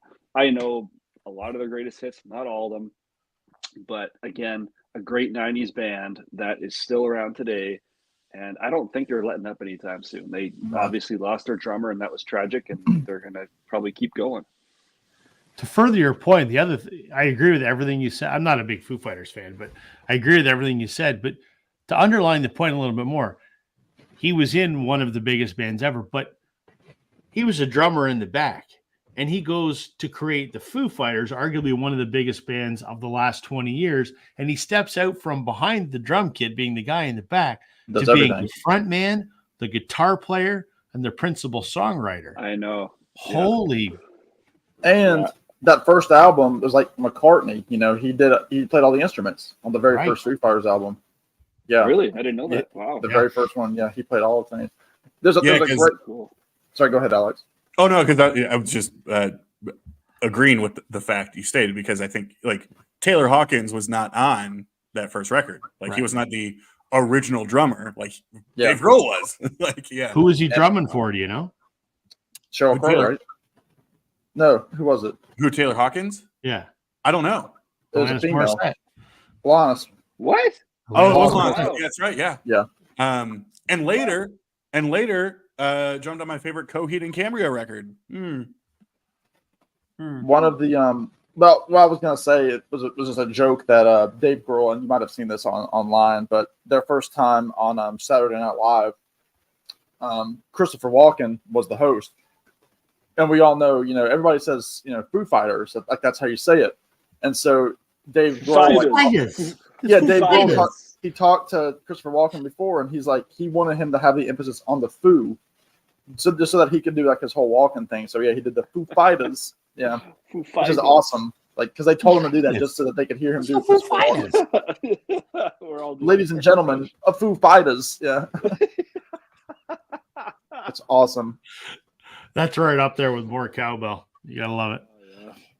I bet if we hounded Dave Grohl, because he's a whore, if we hounded him enough, he'd probably appear on this live chat. Yeah. Well, he is from Ohio, so Wow. Is Do you he? have connections or what? yeah. So, well, no, absolutely not. But I so Jason, he's from Warren, Ohio. But so he a couple years ago when there was like that huge concert here that I had tickets for and then had to give them up for a work trip was when the Ohio. It was like a big Ohio fundraiser that was organized by like Joe Walsh. So that was when Joe Walsh and the James Gang reunited. So it was Joe Walsh / James Gang. 9 Inch Nails, which I'm not particularly a fan of, but they're a classic Ohio Cleveland artist. The Black Keys and Dave Grohl. So that was the idea. It was all Ohio artists coming together for this big like military veteran sort of fundraiser thing. So Cool. yeah. Sam, what do you got? I'm gonna. Well, I mean, Rob, you already showed this, and it was funny because I pulled the same album from Oasis. Definitely maybe because I love the song "Rock and Roll Star." "Live Forever" is awesome. I love Supersonic. Supersonic's great. "Married with Children" is great. Which They're is all Noel. great. So I mean, I won't talk about that, but I did pull definitely maybe for my Oasis pick. So I only have a couple more, and really these are only based. Like I really only know these albums, and that's it. And I don't know if Alex pulled this or not, but I've shown this before. But I'm showing Velvet Crush, Teenage Symphonies to God. And again, I know I've talked about this before a million times. This is just absolute fantastic power pop. It's jangly. It's fantastic stuff. They do a Gene Clark cover song on here from the Byrds, and again we've talked about this too. Like the album cover is based on the Smile artwork by the Beach Boys. It's obviously referencing Good Vibrations by the Beach Boys with Teenage Symphonies to God. That's what Brian Wilson called Good Vibrations. But again, if you like just great power pop, if you like REM, the Byrds, and I think Alex, you kind of had like a good description. It's kind of, what'd you say? Like it was like muted power pop, or like more like I don't know. Like you had a phrase for it. Like it wasn't like straight ahead power pop. I can't remember what you said to me. I don't know if when you were here, when it was. I don't remember. I got nothing to say. Yeah, You had too many beers. You just don't remember. but I mean, again, this is great. This is a reissue. It was never released on vinyl ever. It's from 1994, so 30 years old this year. Again, great stuff. 32-minute record, something like that. And I highly recommend it to anybody who likes the 60s, who likes power pop, who likes Big Star, who likes, again, any of that kind of stuff. It does have like the 90s sensibilities to it, and I think this is their second record. But this came out on Back Groove Records, I think last year. I'm not sure how many of these are still around. I think they made like 5,000 copies or something. Produced by Mitch Easter. But yeah, a very, very fantastic record. So recommend Velvet Crush. Don't know much else about them other than this record, but if you can find this record, get it. It's great, jangly, tasty, all that good stuff. Tasty and jangly. Yeah. Richard says, "Thanks, Sam, for getting him into Velvet Crush." Yeah. If I could drape myself in velvet, I would. I love it. Alex, Velvet Crush deserved a bigger audience. There you go. Buy it for the cover art. Stay for the killer tunes. Oh, Black cool. It's in Crowes Minnesota. label is owned by my favorite local record store, Mill City Sound, here in Minnesota. Cool. I think I've ordered from Mill City before, like a record store day release or something. I think they usually have a good stock online after record store day. Alex, what do you got? Well, this is going to be a band that no one knows, but That's me sometimes. Kid Rock. Right, exactly. How'd you know? I actually got on an airport shuttle today with a couple, and like the lady gets on with like these like very, very, very tight Daisy Duke style shorts, but like, how do I say this in the most respectful way possible? Like, know the like kind of like read the room sort of situation. Like, I don't know if this is right for you, madam. Right. But it was right for him because he got on looking like, one of those things where you're like, I don't know if you're 16 or if you're 46 sort of vibes. And that was him. And he had a whole Kid Rock t-shirt on. And I was like, I wonder where they're going. Anyway, Yeah. So the band I'm going to talk about to me is probably my favorite progressive rock band from the 90s. So if there's any Prague people in the comments, feel free to make yourself known. But they're still around today, still making records today, although they haven't made one in a number of years, and I think they're due for one soon. But that band is Spock's Beard. And this is actually kind of running on last week's topic. This is their debut from 96, I think. 95, 96, called The Light. So, big thing here was that this was head up by Neil Morse. Neil Morse is somebody I've talked about on my channel a number of times, but throughout the 90s, he and his band Spock's Beard put out, I think, 5 or 6 records. In the year-ish 2000, I believe, had like one of these like life-changing moments. I think something happened with like a daughter where she like almost died, but then did. Like he had one of those moments and then completely like dedicated his life to like Jesus and God and stuff. Both of them or all of them, depending on what you believe, right? So like literally like became a pastor and still to this day is a pastor. And so he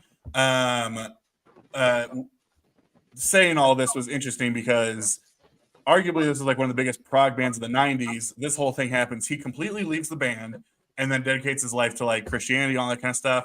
And then later on sort of like tiptoed back into making progressive music again. Like his output has been ridiculous, but he's got worship records, he's got singer-songwriter records, he's got prog records, he's got super like all the different things.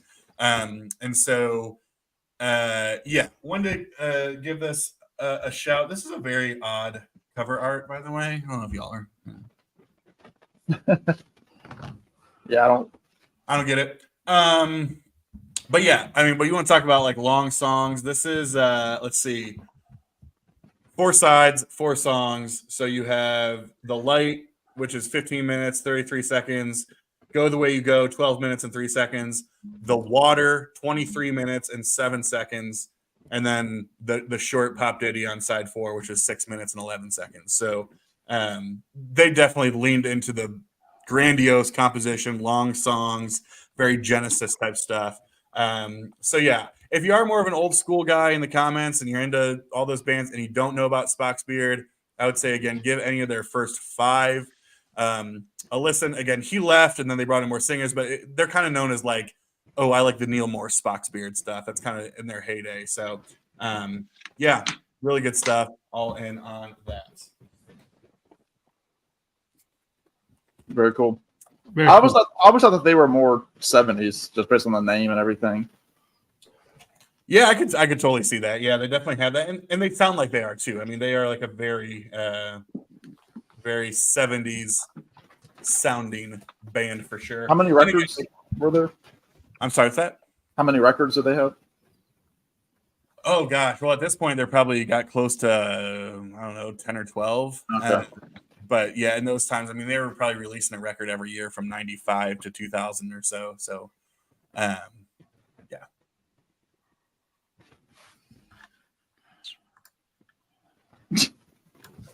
Good job, Alex. All right. I still got a stack going here. I'm surprised. Another band I listened to a fair amount in the 90s is Blur. And, there was such a big thing made of the Brit pop rivalry between Blur and Oasis. And I'm 1,000% firmly in the Oasis camp.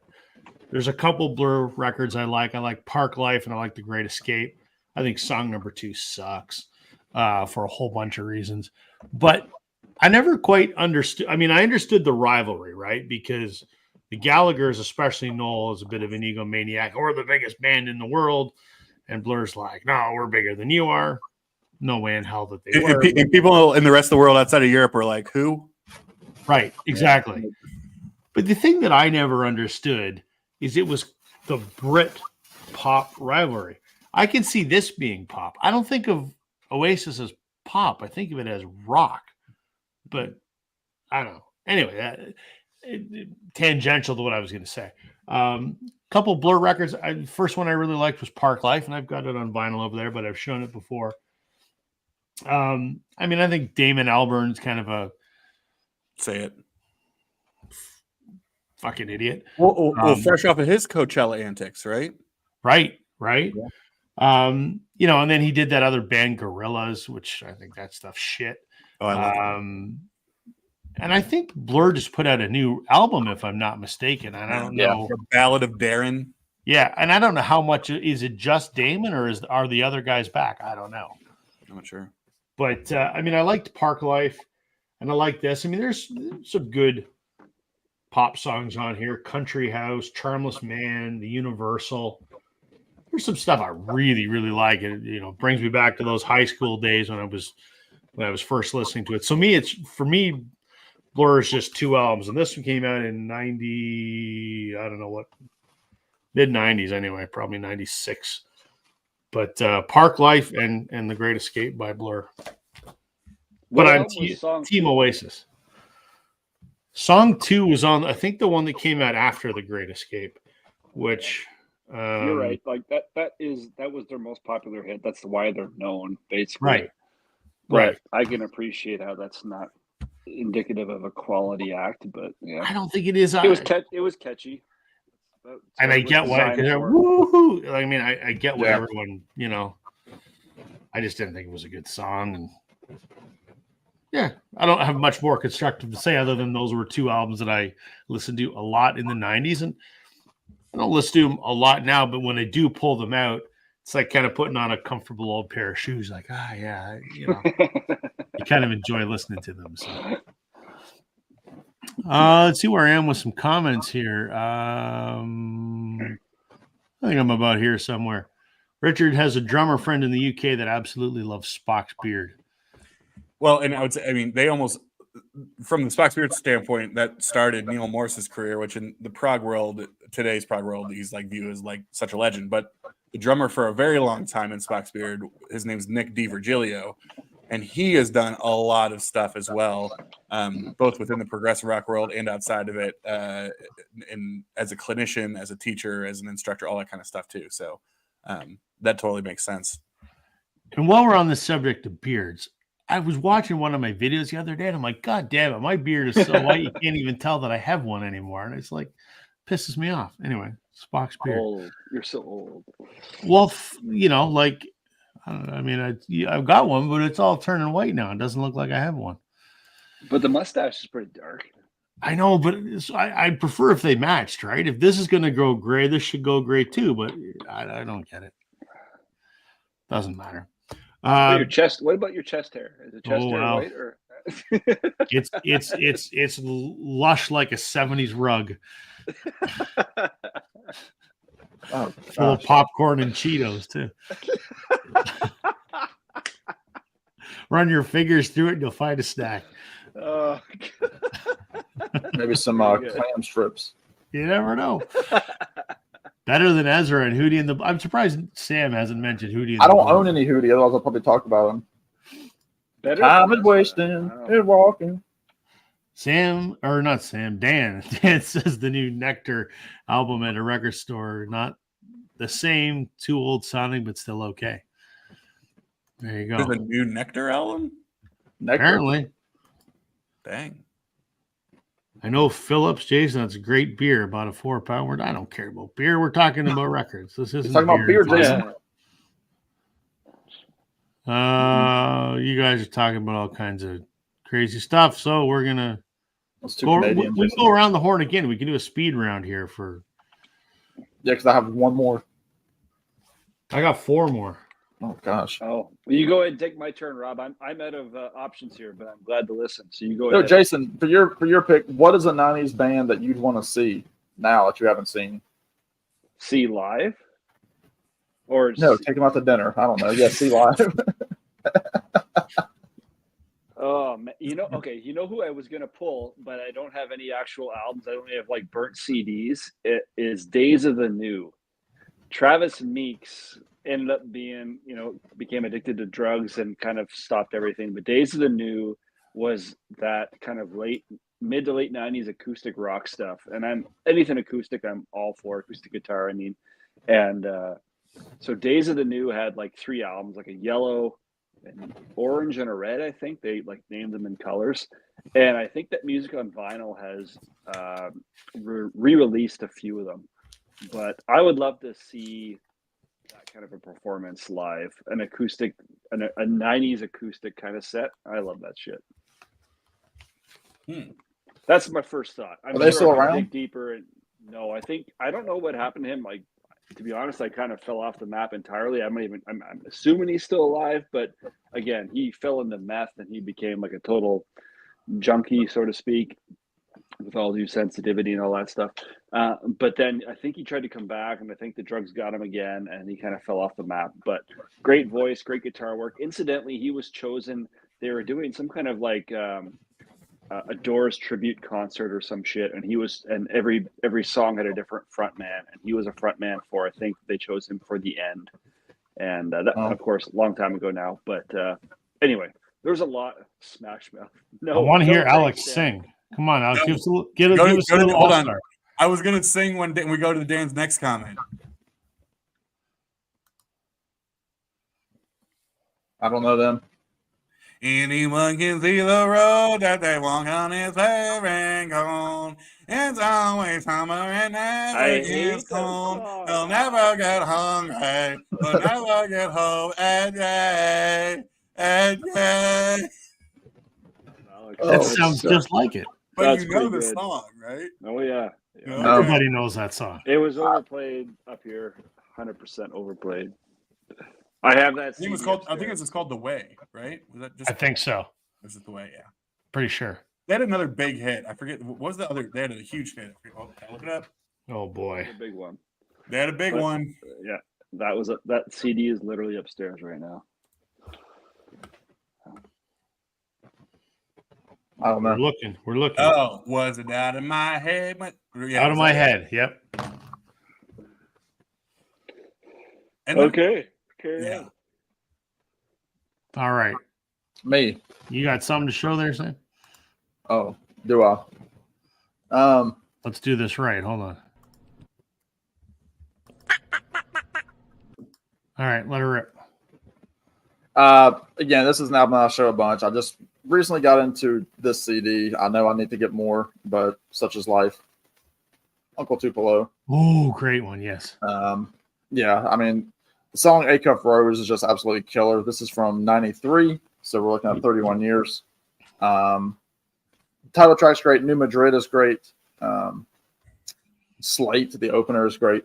Again, kind of, Americana, country, rock style. Again, the beginnings of Uncle Tupelo, Wilco, and Sun Volt. Just, great stuff with Tweety and was it Farrar? Yeah, I mean, this was given to me by Edward at Prague Hat just on a whim. I don't know, probably 6 or 7 months ago, and I've listened to this album a bunch. Really, really like it. I know I need to get more of their stuff. I'm surprised you're just getting into them now. I figured you would have been into them years ago. Yeah, you would think, but because they're so like you never hear Uncle Tupelo songs on the radio or anything or like even like on like XM, like you really don't hear any. I want to say there was only 3 studio albums and a live album, I think. Yeah. I have one of the early Sun Volts that I think Steve gave me during his surge. I think it was Steve that gave it to me. His purge, sir. Yes. his surge is when he's playing too loud and blows out his whole. Yeah. Anyway, Protector. Hardly no. Yeah, Uncle Tupelo, Anodyne. It's great. It's fantastic. It's beautiful.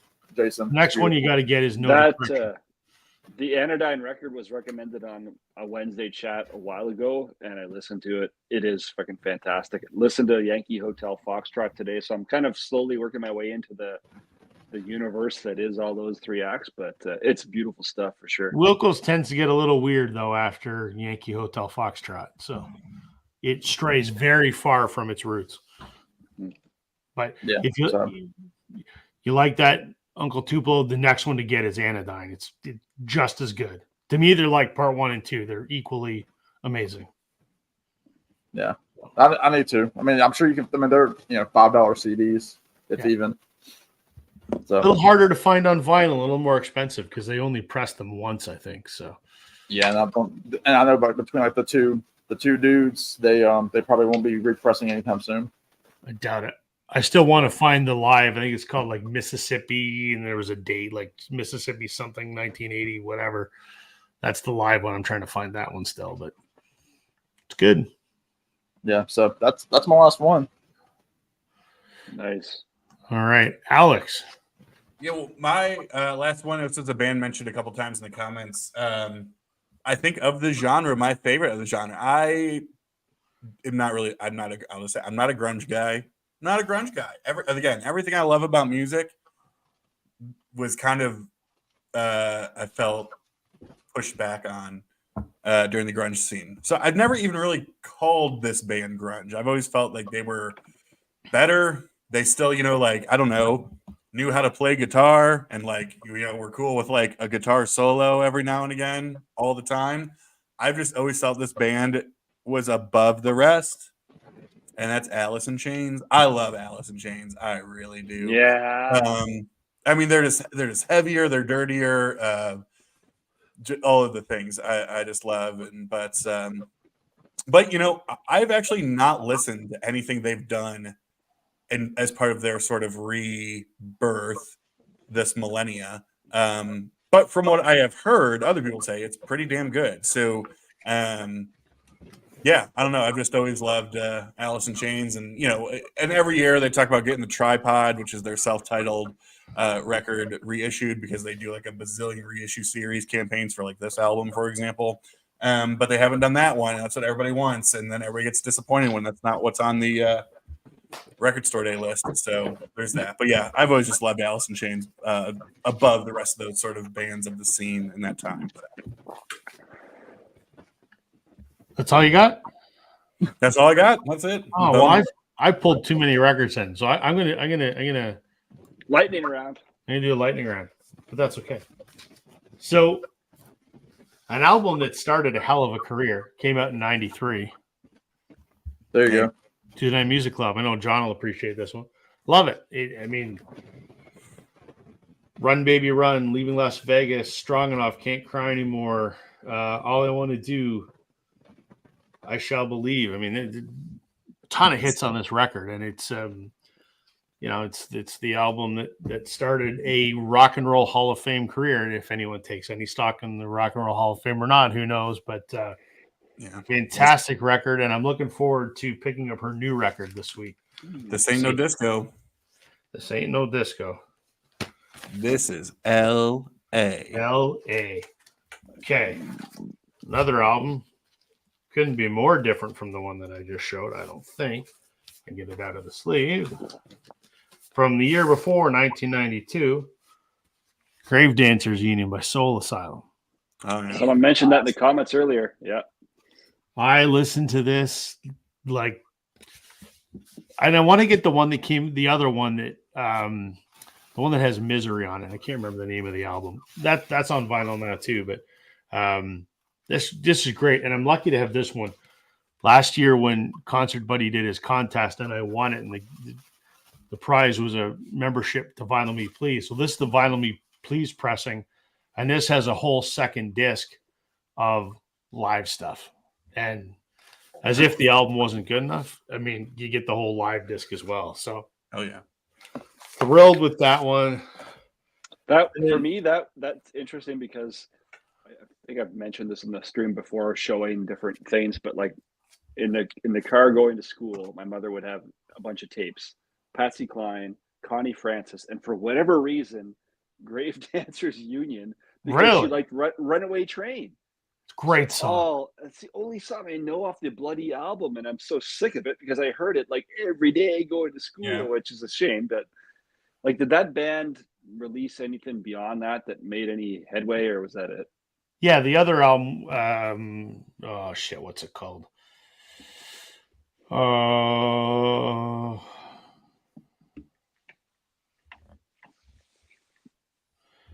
So the other monster hit they had was Misery, which was on it was on Let Your Dim Light Shine, which came out in 95. So that was the follow-up. It's the one that looks like this. You'll recognize that cover probably. Pretty famous album cover. Yeah. So that was the follow-up, and they had the big monster hit on that one. And I lost track of them after that. I don't know what they put out after that, if they had anything after that was of any significance. The last two I'm going to show, in the 90s, there was a lot of like great, I don't say one-hit wonders, but a lot of songs that are synonymous with the 90s and no one else knows anything else that they ever put out. And this is probably the biggest 90s one-hit wonder that there ever was. Oh, it's so good. Oh my god! Torn by Natalie Imbruglia. I mean, it's a cover. She didn't not the original artist of this. This is her album, Left of the Middle. And surprisingly, this whole album is really good, actually. For a mainstream, it's not pop, it's pop rock, I guess. Who's her love interest, Rob? Or at least was. I don't know if they still are. I have no idea. Maida.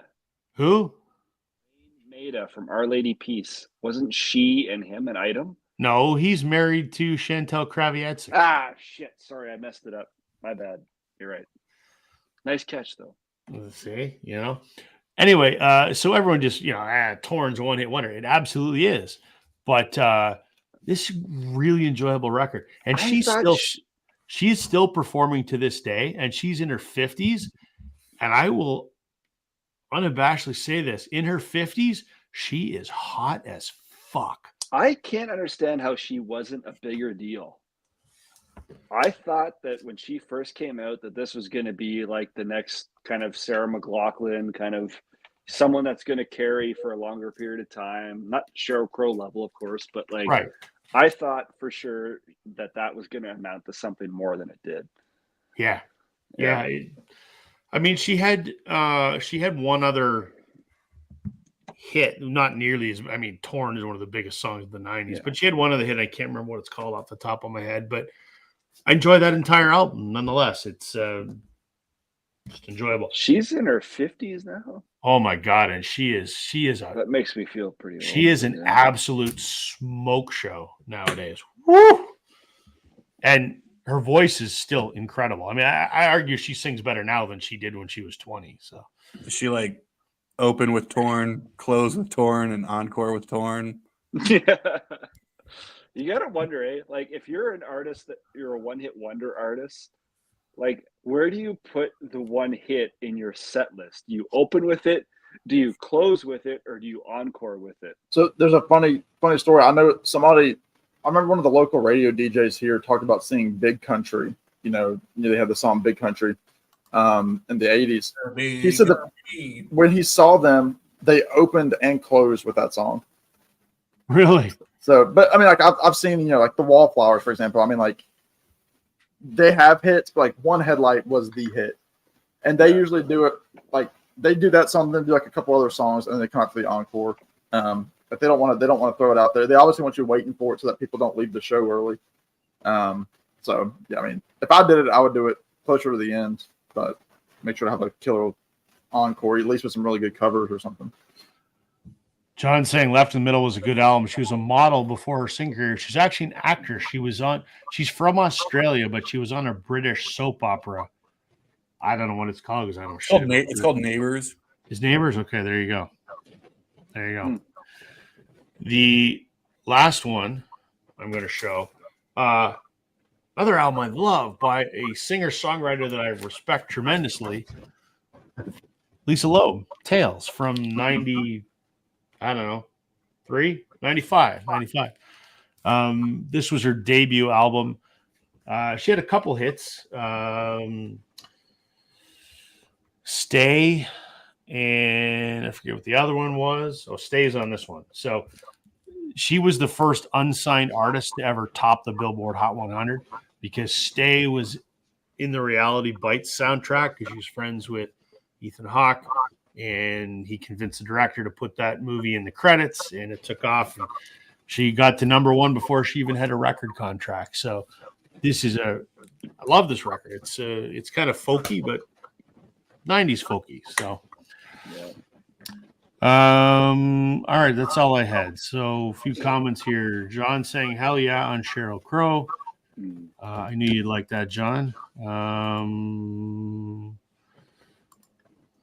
I gotta get caught up here. Hold on.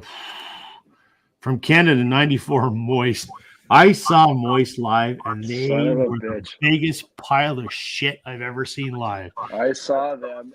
When you announced the topic, Rob, for the stream, I was like, I wish I owned some Moist. I saw them at a Frosh Week thing in Halifax, and I was like, and it was so embarrassing.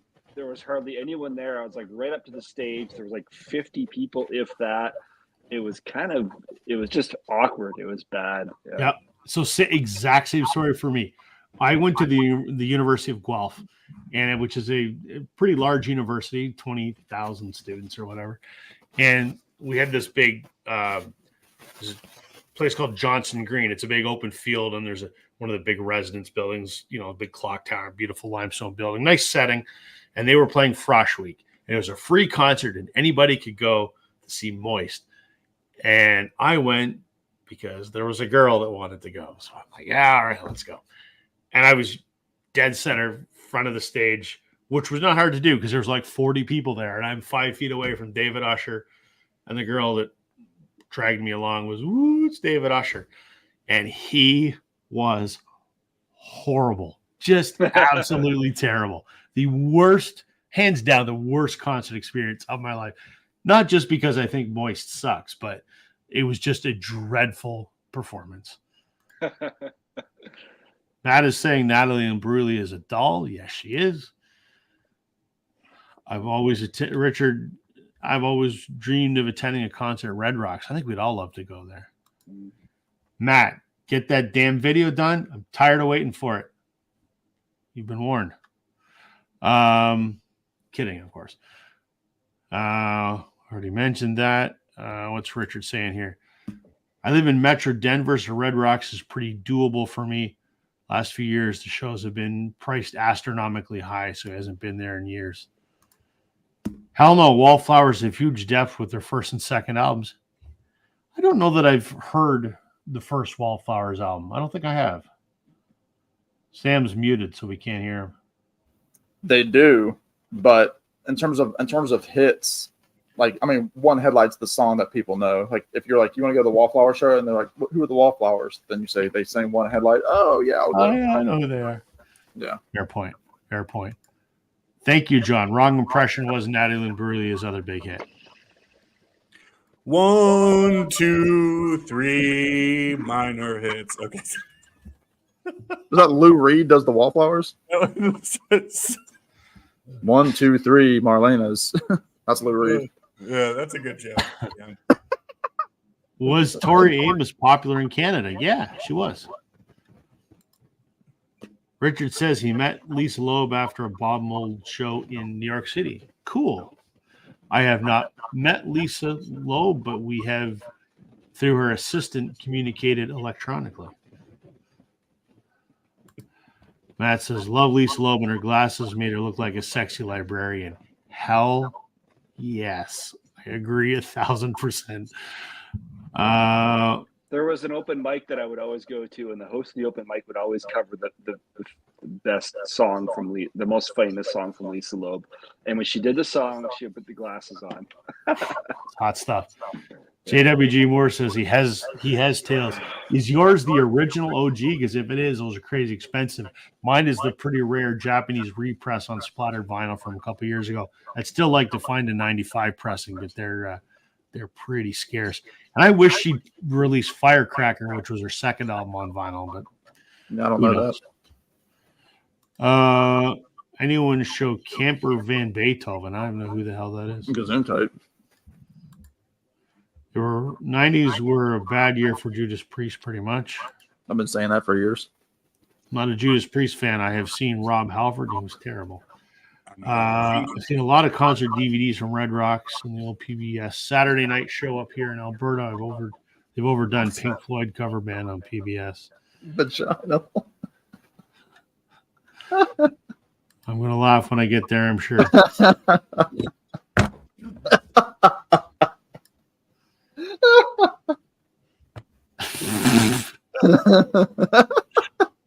That's the pinned comment right there. We're gonna give that one of these. We're gonna give that a big star. Alex is gonna piss himself over there.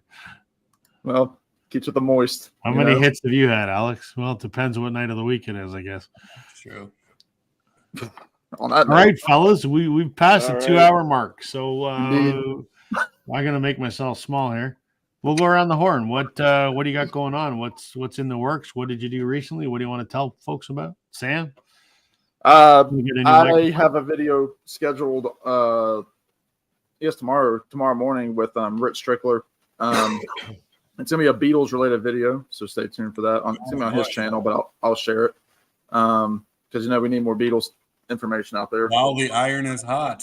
Yeah, that's true. I just grabbed a couple of CDs from Steve. I've had them for like a week and a half, but I haven't done a video just with different things going on. Put a video up really quick. But yeah, I've got a few things in the works with Rich on his channel, Rich Strickler. So check that out. And then whatever else comes up in the meantime. I'm just kind of been dry with video ideas. So, but well, you shouldn't be dry because apparently the show was the moist. Indeed. Thank you, Dan. Dan's always good for a laugh. Alex, what about you? Well, as one of my people, Sam, can you either mute yourself or move the microphone? I think you need to bring it in. You need to bring it in real close, Sam. I'm just unplugging it. That's it. And I'll put it on my computer. As someone kindly reminded me, I haven't posted a video in 10 days. I'm like, yeah,